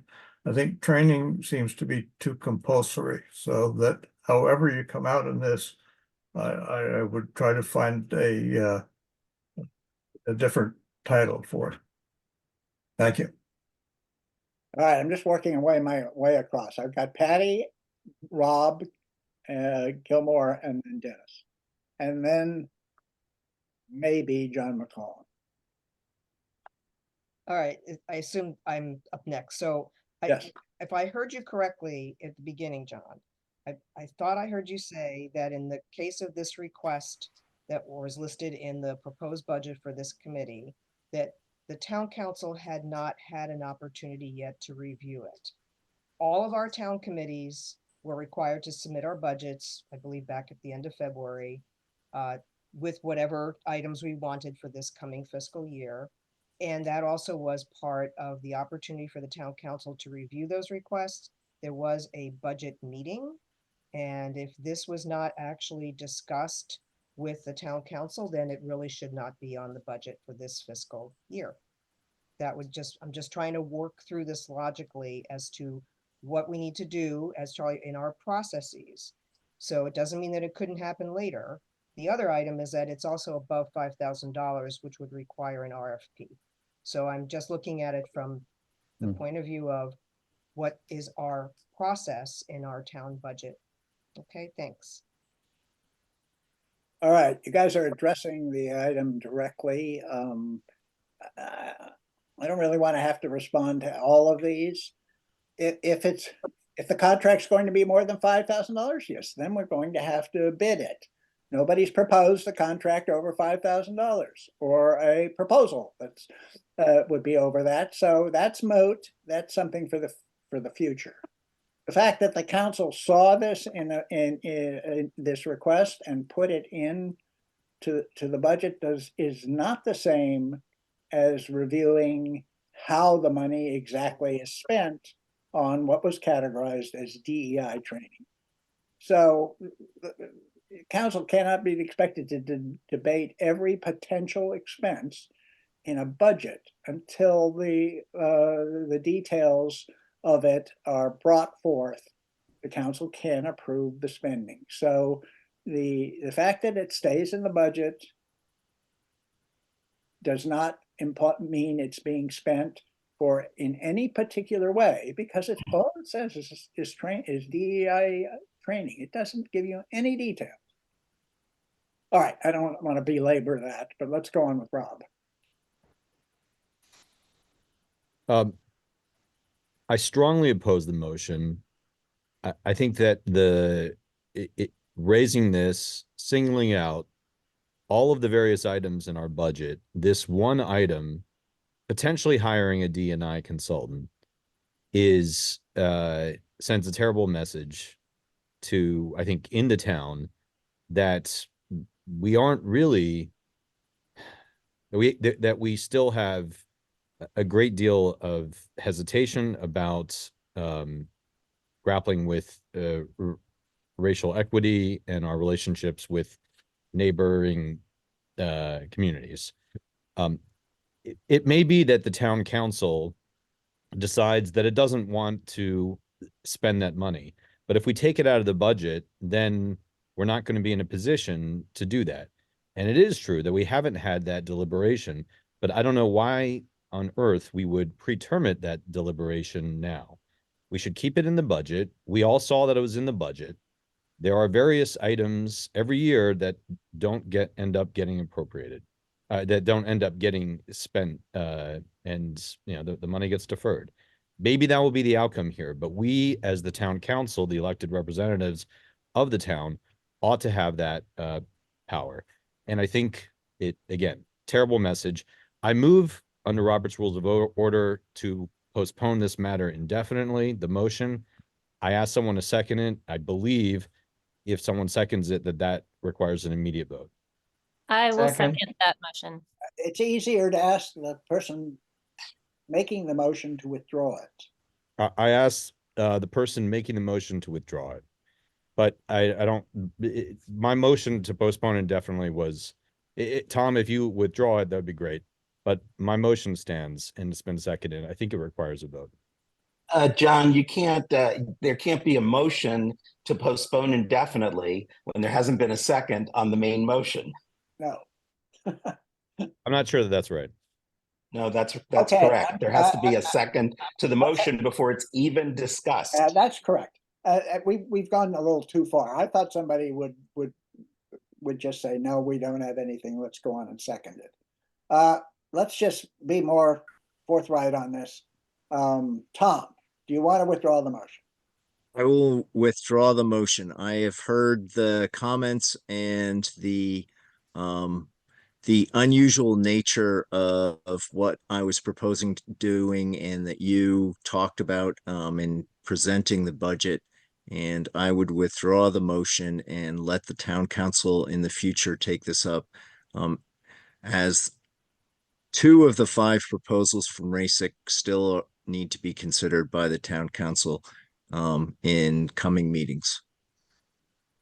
Okay, thank you. So in that case, Rob, your motion to postpone indefinitely doesn't have a target. So we are at the point of I'm requesting a motion to approve the budget as presented. I know I have a second. Got John McCullen. No, he was seconding the other one. I second the motion. I need a motion to approve the budget. I move John, to I'll- approve the budget as originally introduced. Sorry, I didn't hear who. Rob, I move to approve the budget as originally introduced. Okay, second. Second. All right, Charlie has seconded. All right, so now we can now discuss the budget. Traditionally, and I think Charlie made a really, well, it wasn't Charlie, it was Rob. Rob made a very cogent point. And that is, is it really, do we really want an assembly like the town meeting to start picking at specific budgeted items, which is not a spending authority per se, but rather is simply an allowance for funds to be available, that the decision-making is in the hands of the council. It's also in my hands and the council. And that's where it belongs. And since it's in the proposed budget, it ought to be approved. And the decision to spend it or how it's going to be spent should be placed in the hands of, the elected officials. So, all right. So now we have the current budget. Traditionally, what usually happens is there's motions to add money, which is perfectly in order, or there's motions to alter the tax rate for any reason whatsoever. So I'm not saying there aren't other things, but let's move along. We have the motion before us, so we're discussing the budget. I see Bill Earl over here. Okay, so I just wanted to respond to your statement about that this was not an appropriate place to discuss the content of the budget. I mean, that's the point of whether approving the budget or not. While we may well approve it today, I don't think it's out of order to have motions to amend the budget at this stage.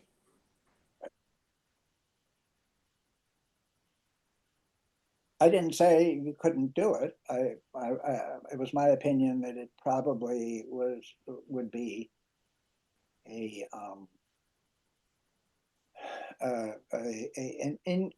poorly conceived approach to opposing spending. All right, I see Patty again. Do we got anybody else? She's already had a little bit to say. All right, Patty, go ahead. No, sure. And I just needed some clarification along the lines of what Bill just said. Is my understanding this is the annual town meeting at which the town votes for the proposed budget. Granted, it's been reviewed by the council and the mayor. Committees have put forward their proposals as well. But isn't this where the town actually steps up, the residents, and say, hey, we're all in agreement, or hey, we have some concerns about part of the budget? So help me understand that, because I'm missing that right now. No, I just agreed with, I agreed with Bill. Yes, that Okay. can be done. So if somebody in the town said, hey, we have a concern about something that's listed in the proposed budget, it could potentially be removed if the town so wishes. Is that not correct? Yes. Okay, I just want to be clear because we're here to allow the town residents to weigh in. Thank you. All right. Rob? Sure. And just to respond to Patty's comments, I wasn't suggesting that it's improper for the town to consider the budget or specific items. I did think that it was unfortunate, and that of all the various items in our lengthy budget, only one was singled out, a rather small one that hasn't actually even been debated yet, hiring a D&I consultant. And so I don't think that it is kind of a prudent or wise approach to have singled out that item. And I'm glad, I hope that we don't single that one item out. Okay. Charlie, I'm going to bypass you and let Liz give, who hasn't yet. Hey, I'm just confused. What are we talking about? The town hiring a DEI coordinator who is an employee of the town, or are we talking about DEI training for people to take if they're interested? Because I think that's a totally different, I mean, those are two different things. If you're talking about spending $6,000 to hire a coordinator in town, that's very different than spending $6,000 to hire somebody to offer some training. And so both terms have been thrown around, and I don't understand exactly what the $6,000 is for. An employee or offering some training? Thanks. It was for training. For training. Okay, so not a coordinator to be hired in town. Okay. No Thank you. proposal for anything like that. Okay. Thanks. Not aware of. All right, I see Charlie and then Barbara. I wanted to return to the notion of what is specified and by the town charter with respect to this process we're going through. I did second the motion of approving the budget.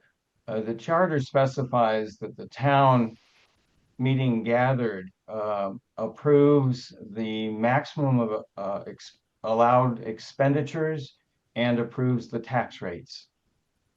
It does not specify and has not usually been interpreted as approving specific items at the town meeting.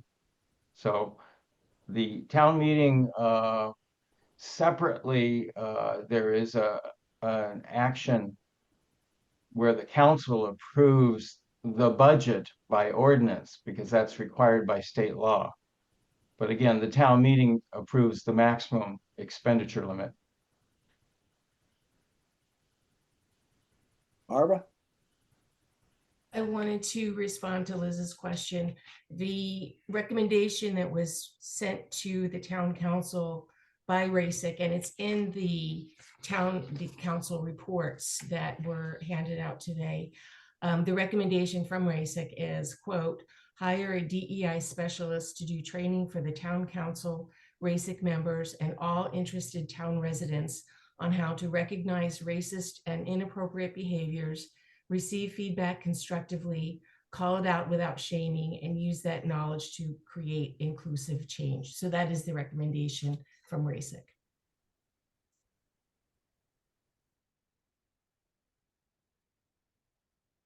All right, any other comments on the budget before we move to a vote? All right, seeing none, we'll move to a vote on the budget, which is a vote on the tax rates as well. So we're going to do this, attempt to do this without a count. We'll do it with a count if necessary. But I'm going to ask for those opposed to approving the tax rates and budget as presented to raise your hand. Opposed. Nick is talking, but he's not hearing. Nick? I am hearing. I'm slow to react. So. Oh, okay. All right, so those opposed to approving the tax rate and budget as proposed? I am seeing one. Okay, thank you. Now, if you'll, those in favor of passing the tax rates and the budget, please raise your hand and we'll get enough to avoid a count.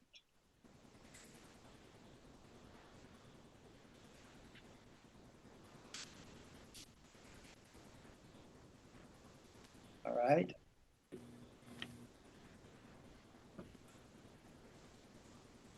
All right, I'm getting 40 hands are raised and we have 64 connections. So at one voter per connection, that is a majority.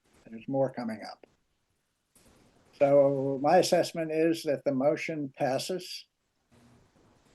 And I will pause a moment. Does anybody object to that conclusion?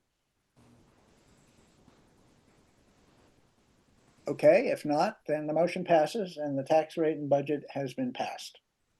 Thank you. All right, we're going to move right along. I'm ever optimistic we can actually take a break, but we're already rather late. Let's move on to the HPC report.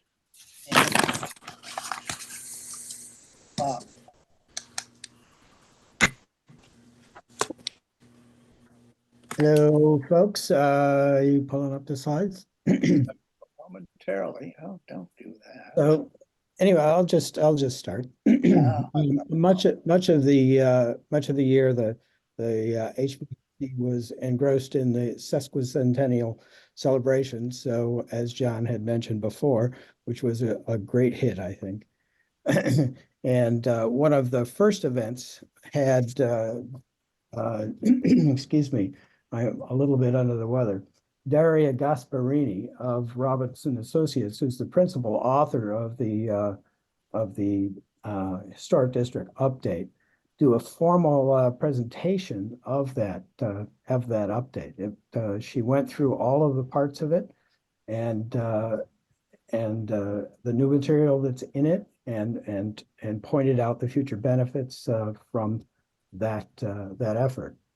And one of the last events had the former president of the Maryland Archaeological Society go through some ongoing research that he's doing and a bunch of people are doing on the pre-Columbian artifacts found both in the Washington steatite quarry and in the surrounding areas. And it looked back 10,000 years. So between those events, we did our usual dozen or so review projects, assisted the Planning Commission with the ADU effort, the Women's Club with the garden walk and house and garden stroll, and also with Montgomery County's Archaeological Office with the registration of the steatite quarry archaeological site. Wendy Harris on the HBC is our own registered professional archaeologist who has been leading that work. Thank you, Wendy. Looking forward to this year, two areas stand out right now. One is continuing our look at the permitting process, and the other is to help Peter with his new commercial corner project. Right at the end of the year, we had two members step down, Jeff McCrean and Marilyn Fry, both of whom had very unique views and skills for the commission. Thank you, Jeff, and thank you, Marilyn. Which that, of course, means that we have two new members, Bill Earl and Samantha Suzich, as the alternate. They both bring very diverse skills to the team as well. And thank you, Bill, and thank you, Sam. So that sort of brings us to the fun part, which is the award. And this year's project involves one of the oldest and most storied cottages, the Hardy Shantz Cottage, also known as Peaceful Valley. It was made actually from 3 cottages, I'm told, one of which started next to Peter's house. And I'm also told that it actually shared the same chimney with Peter's house. Yeah, you can advance the slides. To the next slide. It most notably belonged to Rosalie Shantz. So the dashed line indicates where it used to be, and the photograph in the lower right. Photograph on the upper left is what it looks like today, and the location at 102. So go ahead and go to the Rosalie picture. So Rosalie Shantz was the granddaughter of Major Walker, who sired one of the most influential families in the Grove.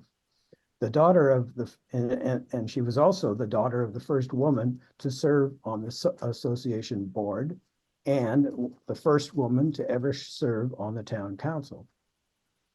So a very storied location, history. Go to the next slide, please. So the project made fairly subtle changes, almost unnoticeable changes, but served to stabilize the structure, making sure it would live a longer and better life, the stewardship at its best. So in this photo, you see the existing, the before shot, and in the next shot, Oh, you'll notice there's a sort of a dormer-like structure behind the original structure. Go to the next shot, John. Please. Okay, I'm awake here. So this is the same. You can see that the structure behind the original structure was raised. Go to the next shot. And so here you see the before and then the after.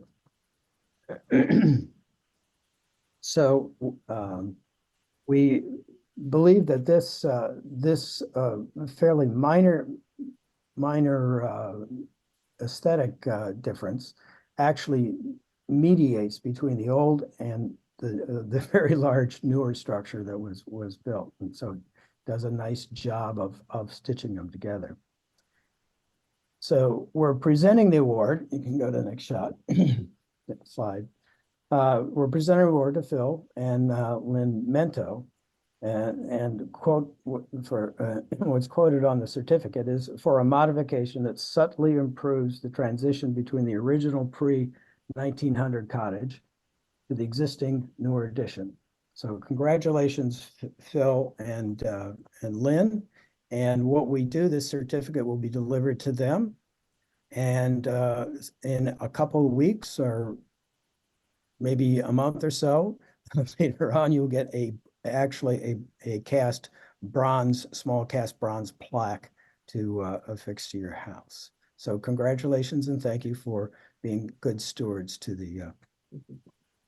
Well, this is amazing, and it was a surprise. So thank you very much. And yeah, it's quite a surprise. So I was wondering why you were taking pictures of the house recently, Bob. Now I understand.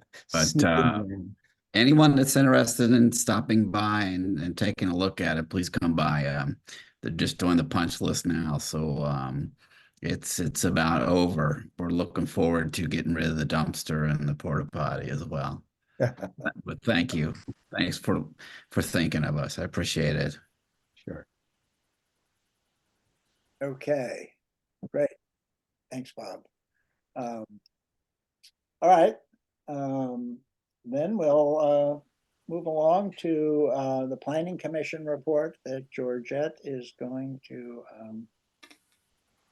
the brief Planning Commission report that Georgette has prepared. So let me get it up here as quickly as I can, and we'll be good to go.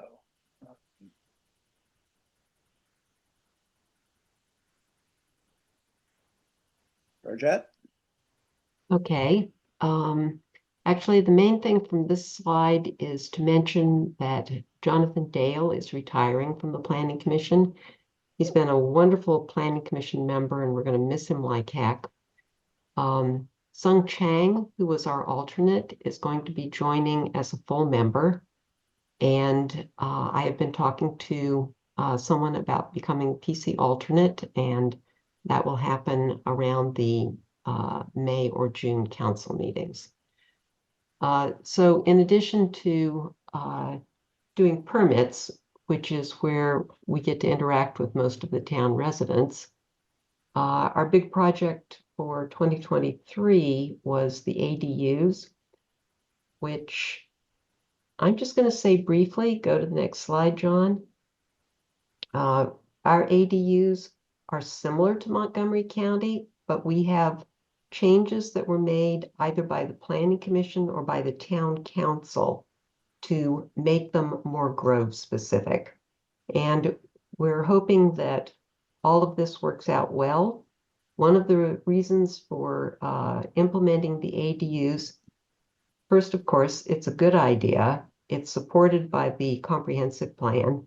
And we also had a feeling that if we didn't do something about it, the state of Maryland might be doing it for us. And we'd really rather have our own zoning ordinances that control this.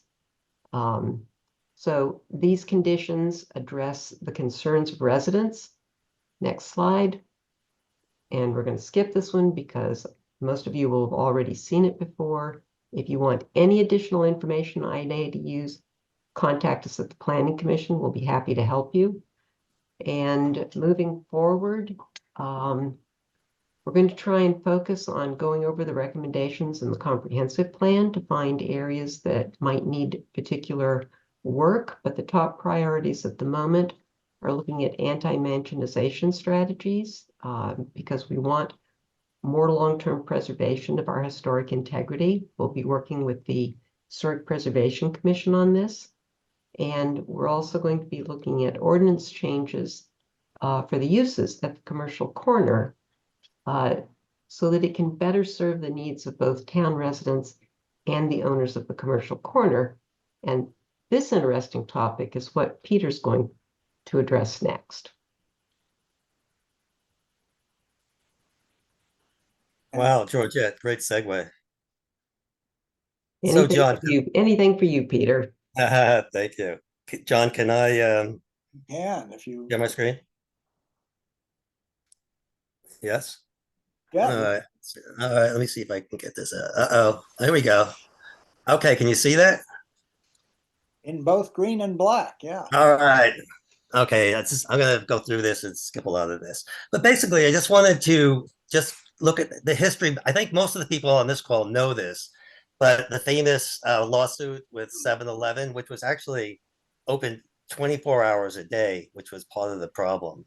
And as a result of that, there were some pretty serious limits put on what could be put in the commercial corner.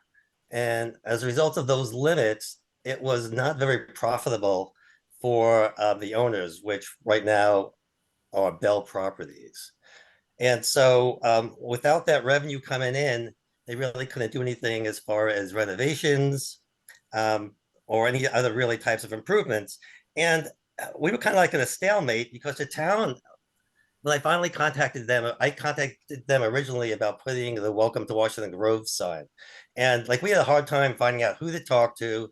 And we just didn't have a very good relationship. And that was kind of like the way it's been for quite a while. And oh man, how come I'm not going? Here we go. Okay, so Georgette mentioned the comprehensive plan. The comprehensive plan is a total game changer for a lot of the things that we do in the Grove as far as moving forward. And what I did is I went through the comprehensive plan and I just pulled out a few things about the commercial corner that we as a town would like to see. And before the comprehensive plan came out, we really had no power to really talk about these things. But one is, and this is Bob and the HPC, the fact that where the side where the church is now, that building is actually a historic, and it was an Oddfellows Hall. And obviously you can't tell it was anything historic when you look at it now, but one of the things we would like to do is to restore that to its original glory, if it had any glory. Another thing was just the total appearance. It was a very unattractive location and site. The dumpster and the dumpster enclosure on the corner pretty much made it like a blight for the area. Our goal was to make it into a gateway. So when people come into the town, they they see this, and it's something that basically has a Washington Grove feel to it. Another thing that came up in the comprehensive plan was exploring allowing residential units in there, which was not allowed before. We also talked about some flexibility so that two things. One, that you could have more profitable businesses in there so that some of that money could come back into renovations. And also to see if we could put some shops in that. Besides the post office, I don't think too many Grovers use the commercial corner as far as retail. And so we were wondering, like, what can we put in there that would make it a place that people in the Grove can walk to? And whenever a coffee shop or something like a coffee shop was mentioned, most of the people I've talked to were very positive, and they're really excited about having something like that. Bob, again, influential as far as making it more green, more trees, and making it more attractive with trees. Safety was an issue. Getting across the pedestrian walkway to Gaithersburg had been a challenge with the with the new. It's been upgraded, but the dumpster was blocking the view of cars driving around the corner there. So that was something else that the comprehensive plan helped us to move forward with. And then the last thing is that when you look at the commercial corner, you only see it from the front. In the back, you see HVAC, and now we have the trash back there, and it looks like the back of a building. And that's what faces the Grove. And so one of our goals was to think about how can we make that more attractive so that that just makes it part of the Grove and not totally separate. So what I have here is, because what I have here is actually verbiage from the from the comprehensive plan that talks about where these things I just mentioned, where they stand, but we can look at those. So I'm going to go through this. I just want to mention, and you have to excuse me for 1 second. I'm so dry. Okay, some of our accomplishments this year. We have developed a really, really good rapport with Bell Properties. We are, when I say we, right now, Bob, Georgette, Barbara on the council, and John and myself have been meeting monthly with Bell to talk about some of the issues that we want to move forward with, and the highlight of this will be, I'll show you the draft of what Bell sent to us. Working with Bell, we need, one of the main things is, as John mentioned before, was to get right of way. Some of their, well, basically we need a couple feet of their land to complete the bike path, shared use path. So this relationship is very helpful, and they're very, very, there's no question that they're not going to give us any problem as far as helping get that bike pathway through there. The dumpster has been removed, and the enclosure has been removed. And as a result, we have better safety at the crosswalk. We have the welcome sign that's been installed. Okay. And then the last thing I just want to show you is Barbara, Bob, John, and myself met with Bell's architect a couple of weeks ago to talk about basically the comprehensive plan and the things that we would like to see change within the commercial corner. And those are the things that I kind of led with here. So I'm going to see if I can do this right now. Let's see. Okay. Can we see that? Yes? No. You can't see it? We still have your slide. Oh, okay. I'm going to stop sharing it, and then I guess I have to share again. Right? If this doesn't work, let's see. How's that?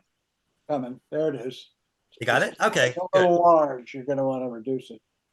You think so? Oh, no, I'm going to move it around. Yeah. Okay. Okay. So at the very top is where the Welcome to Washington Grove sign is. All right. And the left is Railroad Street, and then Washington Grove Lane is going across the top, if that makes sense. Here's the parking lot. The bike path you can see is, I'll use my cursor, is going along here. And so we'll be taking a little bit of their property, and then the bike path is going to go past here to Brown Street. So that's being taken care of. There's trees for Bob that are going to be planted around here. But what's really kind of exciting is that what they'd like to do is this is where the church is right now. And what they'd like to do is put something like a coffee shop, something that would attract some Grovers into this area here. And then they would redo this space so that they'd have some retail in the front. The post office just signed a 5-year lease, so it's not going anywhere with the 5-year extension if they want to do that. So the post office will stay here. And then the really exciting thing is in the back of the building, they would totally renovate this and put retail here. And these would all have openings off of Hickory. And so these would be trees planted along here. And then it'd be some parking back here. I'm not sure how they would do that. But what they would do is they would make Hickory Avenue, this would actually be more of the front of the commercial corner than on the other side. And it'd be just a great way of making them more incorporated within the Grove.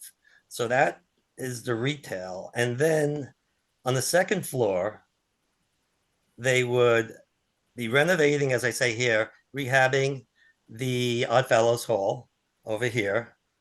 And then they would, above the post office, they would be building a second floor.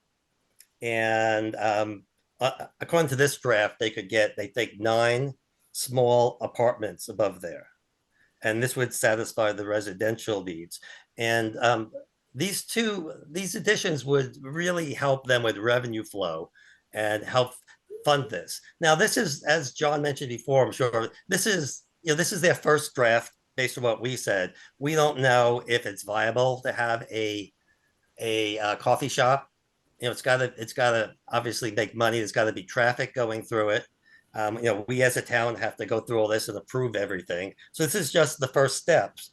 But kind of the exciting thing is that Bell is very interested in becoming more a part of the Grove, and and moving forward with making this a much more attractive and more profitable. This is one of those situations in life where it's a win-win for everybody. So that's basically it. Does anybody, I hate to ask this, are there any questions? I have just one more, I just have one more political slide here I want to pop up, if I can. So Peter, while you're doing that, just a quick question. It was just about parking. That's all. I'm just asking, like, where would all those people park who live in those apartments? You can't ask that question. It's not allowed. I'm just being practical. No, so that's like, well, there's going to be, I can't find my thing. There's going to be so many things, to work on. This is just, the initial draft. So, that's going to be addressed. Just like, smells, odors, if there's a coffee shop, in the comprehensive plan, it's addressed, about parking's addressed in the comprehensive plan, and, a sensitivity to the neighbors is in the comprehensive plan. And so obviously they need to have enough parking to do this. And that's all going to be, that all has to be worked out as we move forward with this. And that could be, we only have what we have as far as space. And they're not going to be putting in an underground garage. So that might be a limitation. Oh, Betsy? You're muted. Yeah, I got it. This may be a silly question, but is it possible for that barbershop to remain there? It said. You're asking me that question? Huh? Yeah, I don't know. I mean, I don't know. No, my answer was going to be that, we have nothing to do with who they lease to. That's okay. Really between Bell and, just like with the church and everything else, we certainly don't want to push a church out. But when you say retail doesn't exclude a barbershop. I think barbershop's gone. No, because that's already allowed in there. Okay. Yeah, and I know what John's question is going to be, because it's probably related to John. Am I allowed to speak? Yes, you are allowed to speak. Okay, well, John's comment earlier implied that I might be able to speak. The barber shop already relocated at the end of East Diamond and Chestnut in Gaithersburg, the one on the back. Hayes. Oh. You're not going to complain about Allstate, your offices? Well, that's between you and Tatiana. So thank you for that. Well, that's what you guys have always been saying, and that this isn't the venue to discuss that, but thank you. And thanks for not bringing it up. I appreciate it. So if that's all the questions I just wanted to put up the slide. You'll see it around town for coming up May 25th, Circle Fest. It's going to be a lot bigger. We're going to have a lot of our neighbors from outside of the Grove, including Emery Grove. And it's going to be a lot of fun. And I hope all of you can come out and bring an interesting dish when you show up, something from your heritage. Okay, John, I'm done. All right. Good job. Good way to get to. I click something. It just has like the white Zoom button. How do I get back into Zoom? I mean, I'm still in there because I'm listening to everything, and the camera's probably still on, but I don't know how to get to the. Okay, then we are now on to town council reports. They were deposited somewhat late.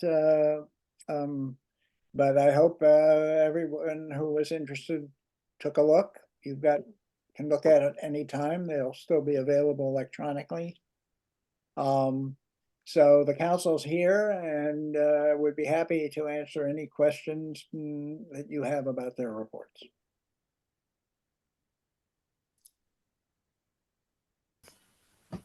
Okay, if there are no comments, that's great. It, as always, was a full year, and the council reports give a fairly comprehensive review of in the specific areas, and somewhat of sometimes a look forward. All right, do we have any new business? It's not here. Don't you need to vote to put the, No. We never vote on the town council reports. That's not part of the procedure. I thought you voted to put them on the website. They're going on the website because they put in the meeting. I don't think we normally vote on that. No, we don't. I must be tired. Don't delay the meeting with Oh, don't. all right. We come to the penultimate item, and that is the election results. Who on the board is going to present the results? John, that would be me. Okay, Nick, go for it. All right, let me not to extend the meeting, but thanks to everyone who ran and who has served this past year. And thanks for everyone who participated in the vote.